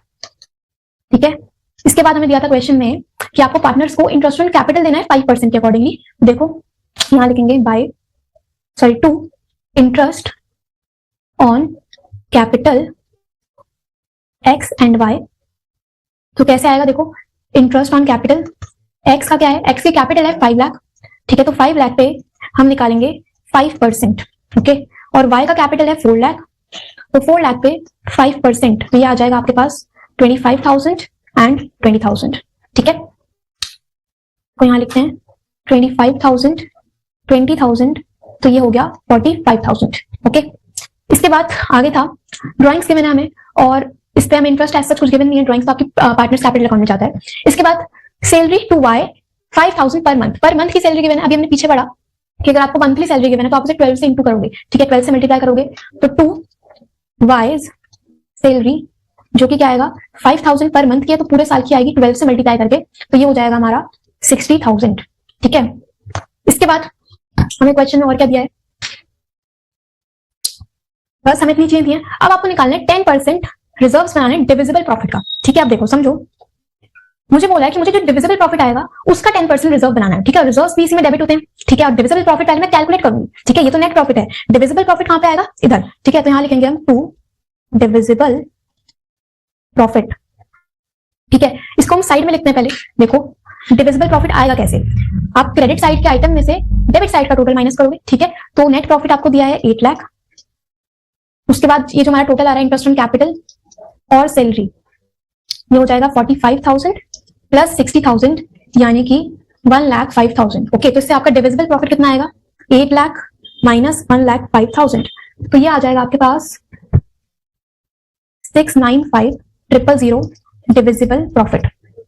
ठीक है, ये कैसे आया, हमने सिंपल क्रेडिट साइड के आइटम में से डेबिट साइड के आइटम्स को माइनस किया तो आपके पास डिविजिबल प्रॉफिट आ गया। ठीक है, 6,95,000 आया हमारा डिविजिबल प्रॉफिट। अब क्वेश्चन ने बोला है कि हमें इस डिविजिबल प्रॉफिट पे 10% रिजर्व बनाने हैं। ठीक है, तो देखो रिजर्व्स कैसे आएंगे, इधर हम बनाएंगे रिजर्व्स कितना, 10% ऑफ डिविजिबल प्रॉफिट।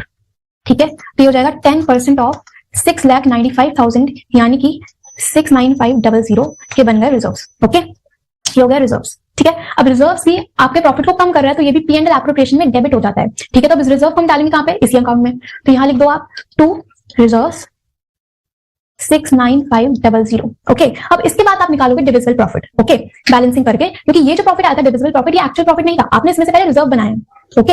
अब करो, अब आपको बस बैलेंस करना है अकाउंट को। तो देखो क्या आएगा, क्रेडिट साइड पे हमारा है 8 लाख, ठीक है। तो 8 लाख में से आप माइनस करो 45,000 माइनस 60,000 एंड माइनस 69500, तो डिविजिबल प्रॉफिट आ जाएगा हमारा 625500, ठीक है। और इसको आप डिस्ट्रीब्यूट करोगे अमंग द पार्टनर्स, यानी कि एक्स एंड वाई, और उनकी रेशियो आपको क्वेश्चन में गिवन है 7:3, ठीक है, 7:3। तो 7/10 एक्स का होगा और 3/10 वाई का हो जाएगा, ठीक है। तो 625500 का 7/10 यानी कि 437850 एंड 3/10 विल बी 187650, ओके। इस तरह से क्वेश्चन हो जाता है कंप्लीट, ठीक है। अगर आपको बोला होता कि हमें रिजर्व्स बनाने हैं नेट प्रॉफिट पे, तो आप सिंपली 8 लाख पे 10% करके यहाँ पे रिजर्व्स बना देते, बट हमें क्वेश्चन में बोला है कि आपको डिविजिबल प्रॉफिट पे 10% निकालना है, ठीक है। तो सबसे पहले हमने रफली देखा कि हमारा डिविजिबल प्रॉफिट आ कितना रहा है, तो हमने कैसे कैलकुलेट किया, नेट प्रॉफिट में से जितने भी एप्रोप्रिएशन थे उन्हें माइनस करा, तो वहां से आपके पास डिविजिबल प्रॉफिट आया,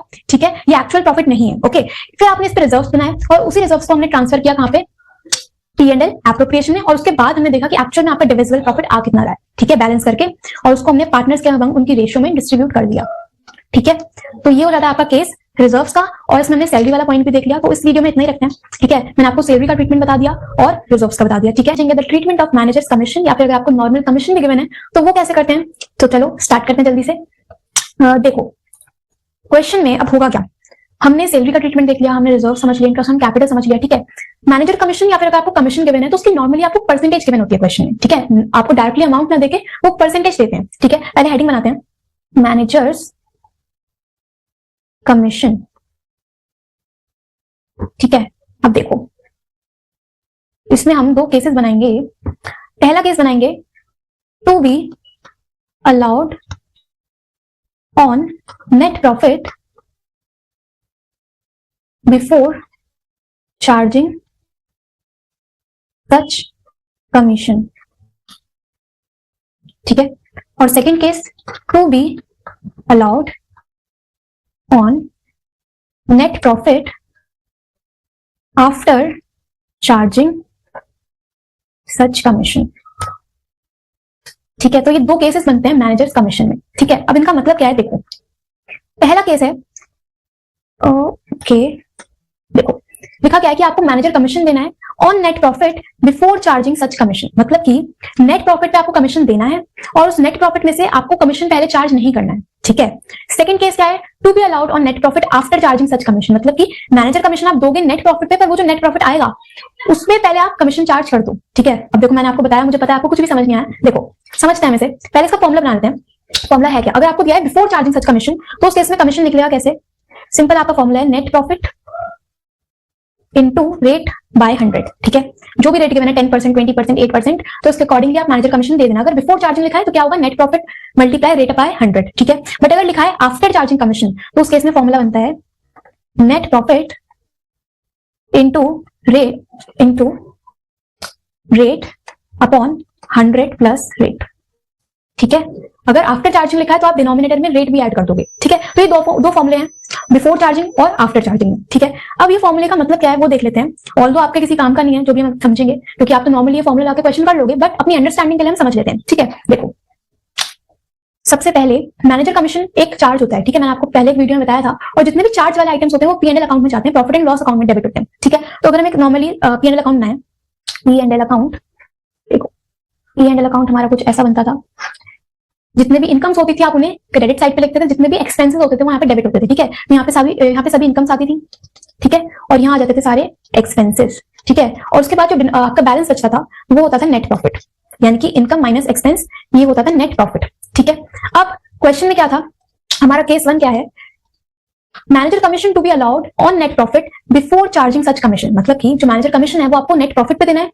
नेट प्रॉफिट कौन सा वाला, बिफोर चार्जिंग सच कमीशन, मतलब कि अभी हमने नेट प्रॉफिट में से जो कमीशन है वो चार्ज नहीं किया है, ठीक है। देखो मैनेजर कमीशन भी आपका एक एक्सपेंस है तो वो भी डेबिट होना चाहिए, ठीक है। इसमें लिखा है कि बिफोर चार्जिंग सच कमीशन, मतलब ये जो नेट प्रॉफिट है इसमें अभी मैंने कमीशन चार्ज नहीं किया है, ठीक है। अगर मैं यहाँ पे मैनेजर कमीशन लिख दूंगी तो इसका मतलब क्या है कि नेट प्रॉफिट में से ऑलरेडी मैनेजर कमीशन हट चुका है, बट हमारा केस क्या है, बिफोर चार्जिंग, मतलब कि मैंने अभी नेट प्रॉफिट में से मैनेजर कमीशन दिया ही नहीं है, ठीक है। तो इस नेट प्रॉफिट पे यानी कि बिफोर चार्जिंग सच कमीशन, ठीक है, मुझे इस पे अगर कमीशन देना है और आपको बोला है कि 10% के अकॉर्डिंग आप कमीशन दो, ठीक है। क्वेश्चन में लिखा है manager commission to be allowed on net profit at the rate of 10% per annum before charging such commission, ठीक है। बिफोर चार्जिंग सच कमीशन मतलब अभी मैंने यहाँ पे मैनेजर कमीशन को चार्ज किया ही नहीं है, उससे पहले का जो नेट प्रॉफिट है, ठीक है। सपोज देखो यहाँ पे सपोज आपकी इनकम होती है 100, ठीक है, ये हम अपनी अंडरस्टैंडिंग के लिए समझ रहे हैं, ऑल्दो आपके किसी काम का नहीं, आप फॉर्मूला लाके क्वेश्चन कर लोगे, ठीक है, बट समझना जरूरी है, समझ लेते हैं। सपोज इनकम से 100, ठीक है, और एक्सपेंस है 20, ठीक है, तो आपके पास नेट प्रॉफिट आ जाएगा 80, ठीक है। अब अगर मैं इसमें से कमीशन चार्ज कर दूंगी, सपोज मैनेजर कमीशन आपको दे रखा है 10, ठीक है, तो आपका नेट प्रॉफिट कितना हो जाएगा 100 माइनस 20 माइनस 10 यानी कि 70, ठीक है। बट हमें क्वेश्चन में क्या बोला है कि आपको नेट प्रॉफिट पे कमीशन देना है, but before charging such commission, मतलब कि मैंने कमीशन अभी चार्ज किया ही नहीं है, ठीक है, मैंने कमीशन चार्ज किया ही है, ओके। तो उस केस में आप क्या करोगे, ये जो नेट प्रॉफिट है जिसका भी कमीशन चार्ज नहीं हुआ है, बिफोर चार्जिंग कमीशन है, तो आप इसी पे 10% के अकॉर्डिंगली कमीशन दोगे, ठीक है। ये लिखा है क्वेश्चन में कि आपको 10% देना है, तो नेट प्रॉफिट का आप 10% निकाल देना, वो आपका आ जाएगा कमीशन, ठीक है। सिंपल केस है, अगर लिखा है बिफोर चार्जिंग सच कमीशन, ठीक, सही। उसके बाद सेकंड केस क्या है, आफ्टर चार्जिंग सच कमीशन, मतलब अब है manager commission to be allowed on net profit after charging such commission, मतलब कि मैंने नेट प्रॉफिट में से पहले कमीशन दे दिया है, उसके बाद जो नेट प्रॉफिट आ रहा है, जो प्रॉफिट बच रहा है, आपको उस पर कमीशन निकालना है, ठीक है। देखो हम यहाँ पे फिर से एक P&L अकाउंट बनाएंगे, यहाँ पे आपकी आती हैं सभी इनकम्स, ठीक है, और यहाँ पे एक्सपेंसेस, ओके, और यहाँ आप निकाल देते हो नेट प्रॉफिट। अब लिखा है कि आफ्टर चार्जिंग सच कमीशन, जो नेट प्रॉफिट है उसमें से पहले कमीशन दो, उसके बाद जो प्रॉफिट आ रहा है आपको उस पर कमीशन कैलकुलेट करना है, ठीक है।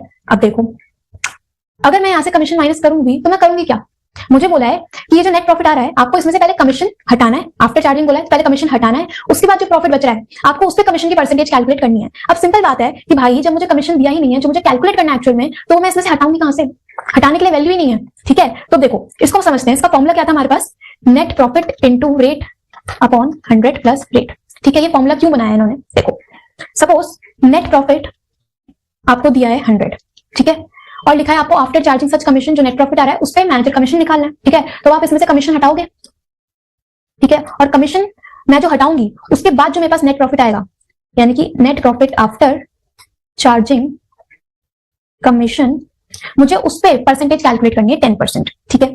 अब कमीशन मुझे खुद कैलकुलेट करना है, मैं इधर से माइनस क्या करूं, तो मैं सपोज यहाँ पे लेती हूँ x, ठीक है, यहाँ से मैं x माइनस कर रही हूँ, ठीक है, तो 100 माइनस x हो जाएगा 100 माइनस x, ठीक है। ये क्या है, net profit after charging such commission, ठीक है। अब एज पर द केस हमें क्या करना है, इसी प्रॉफिट पे ये जो आफ्टर चार्जिंग कमीशन आ रहा है इस पे आपको मैनेजर कमीशन निकालना है, ठीक है। तो देखो 100 माइनस x पे अगर मैं 10% निकालूं, ठीक है, तो वो किसके इक्वल होगा, x के, x क्या है, मैनेजर कमीशन है, ठीक है, और ये आपका profit after charging such commission, उसका 10% इक्वल्स टू मैनेजर कमीशन यानी कि हमारा x, ठीक है। अब देखो ये कितना आएगा, इसको सॉल्व करें अगर हम, तो ये हो जाएगा आपका 1000 minus 10x upon 100 equals to x, ठीक है, इधर डिवाइड हो रहा है जाके मल्टीप्लाई हो जाएगा, तो 1000 minus 10x equals to 100x, okay, then 1000 equals to 110x, तो ये कितना आएगा, ये आ जाएगा 1000 upon 110, 1000 divided by 110, that will be x equals to 9.09, ये आ रही है आपकी मैनेजर कमीशन की वैल्यू, ठीक है। अब अगर हम देखें यार इतना सब कुछ तो हम करेंगे नहीं क्वेश्चन में, इसीलिए आपको फॉर्मूला बनाया है, ठीक है। अब मैं आपको जो वेरीफाई करके बताती हूँ, हमें बोला था कि नेट प्रॉफिट है आपके पास 100, ठीक है। अब देखो net profit minus commission equals to net profit after charging commission, ठीक है। नेट प्रॉफिट था 100, उसमें से अगर मैं कमीशन हटाऊं यानी कि ये 9.09, ठीक है, तो 9.09 तो कितना आएगा, ये 100 माइनस 9.09 विल बी 90.91, ठीक है। ये आ रहा है net profit after charging commission, और हमारा केस भी क्या है कि आपको इसी प्रॉफिट पे मैनेजर कमीशन निकालना है, तो ये जो प्रॉफिट आया है इसका मैं 10% अगर कर दूं तो कितना आएगा, ये 90.91 इंटू 10%, तो ये आ जाएगा आपका 9.09, देखो मैच हो गया। तो ये हुआ क्या है, अब हम इतनी सारी कैलकुलेशन तो करेंगे नहीं, तो इसलिए हमारे पास फॉर्मूला क्या है, simple, net profit multiply by rate upon 100 plus rate, ठीक है। तो याद रखना है आपको, दो केसेस बनते हैं, अगर लिखा है बिफोर चार्जिंग सच कमीशन तो फॉर्मूला है net profit multiply by rate upon 100, simple है, ठीक है। और अगर लिखा है आफ्टर चार्जिंग सच कमीशन तो आपको 100 प्लस रेट करके चलना है, ठीक है। ये सब जो हमने करा है एक्स वगैरह लेके, ये बस आपकी अंडरस्टैंडिंग के लिए, ठीक है। इतना समझ नहीं करके आएंगे, इतना टाइम भी नहीं होगा, आप सीधा फॉर्मूला लगा के आओगे, ठीक है। बट आपको समझ में आया होगा कि हम ऐसा कर क्यों रहे हैं, ओके, ठीक है। और दूसरी चीज यहीं पे लिख देते हैं, इफ, या फिर आप समझ लो ऐसी, अगर क्वेश्चन में कुछ भी नहीं लिखा है कि यार बिफोर है या आफ्टर है, तो आपको हमेशा कंसिडर करना है कि वो बिफोर चार्जिंग सच कमीशन की बात कर रहा है, ठीक है, क्योंकि वो सिंपल केस है, ठीक है। तो हम इसी की बात कर रहे हैं, तो अगर कुछ भी नहीं लिखा है क्वेश्चन में, तो हमेशा अज्यूम करना है कि वो बिफोर चार्जिंग सच कमीशन होगा, ठीक है। तो ये दोनों फॉर्मूले आपको पता होने चाहिए किस तरह से करना है, ठीक है। तो ये हो जाता है हमारा concept of managers commission, okay. I hope आप लोगों को समझ में आया होगा टॉपिक और कॉन्सेप्ट हमारे यहाँ से क्लियर हुआ होगा, ठीक है। तो मिलते हैं नेक्स्ट वीडियो में और कुछ और कॉन्सेप्ट बनाते हैं। Thank you so much.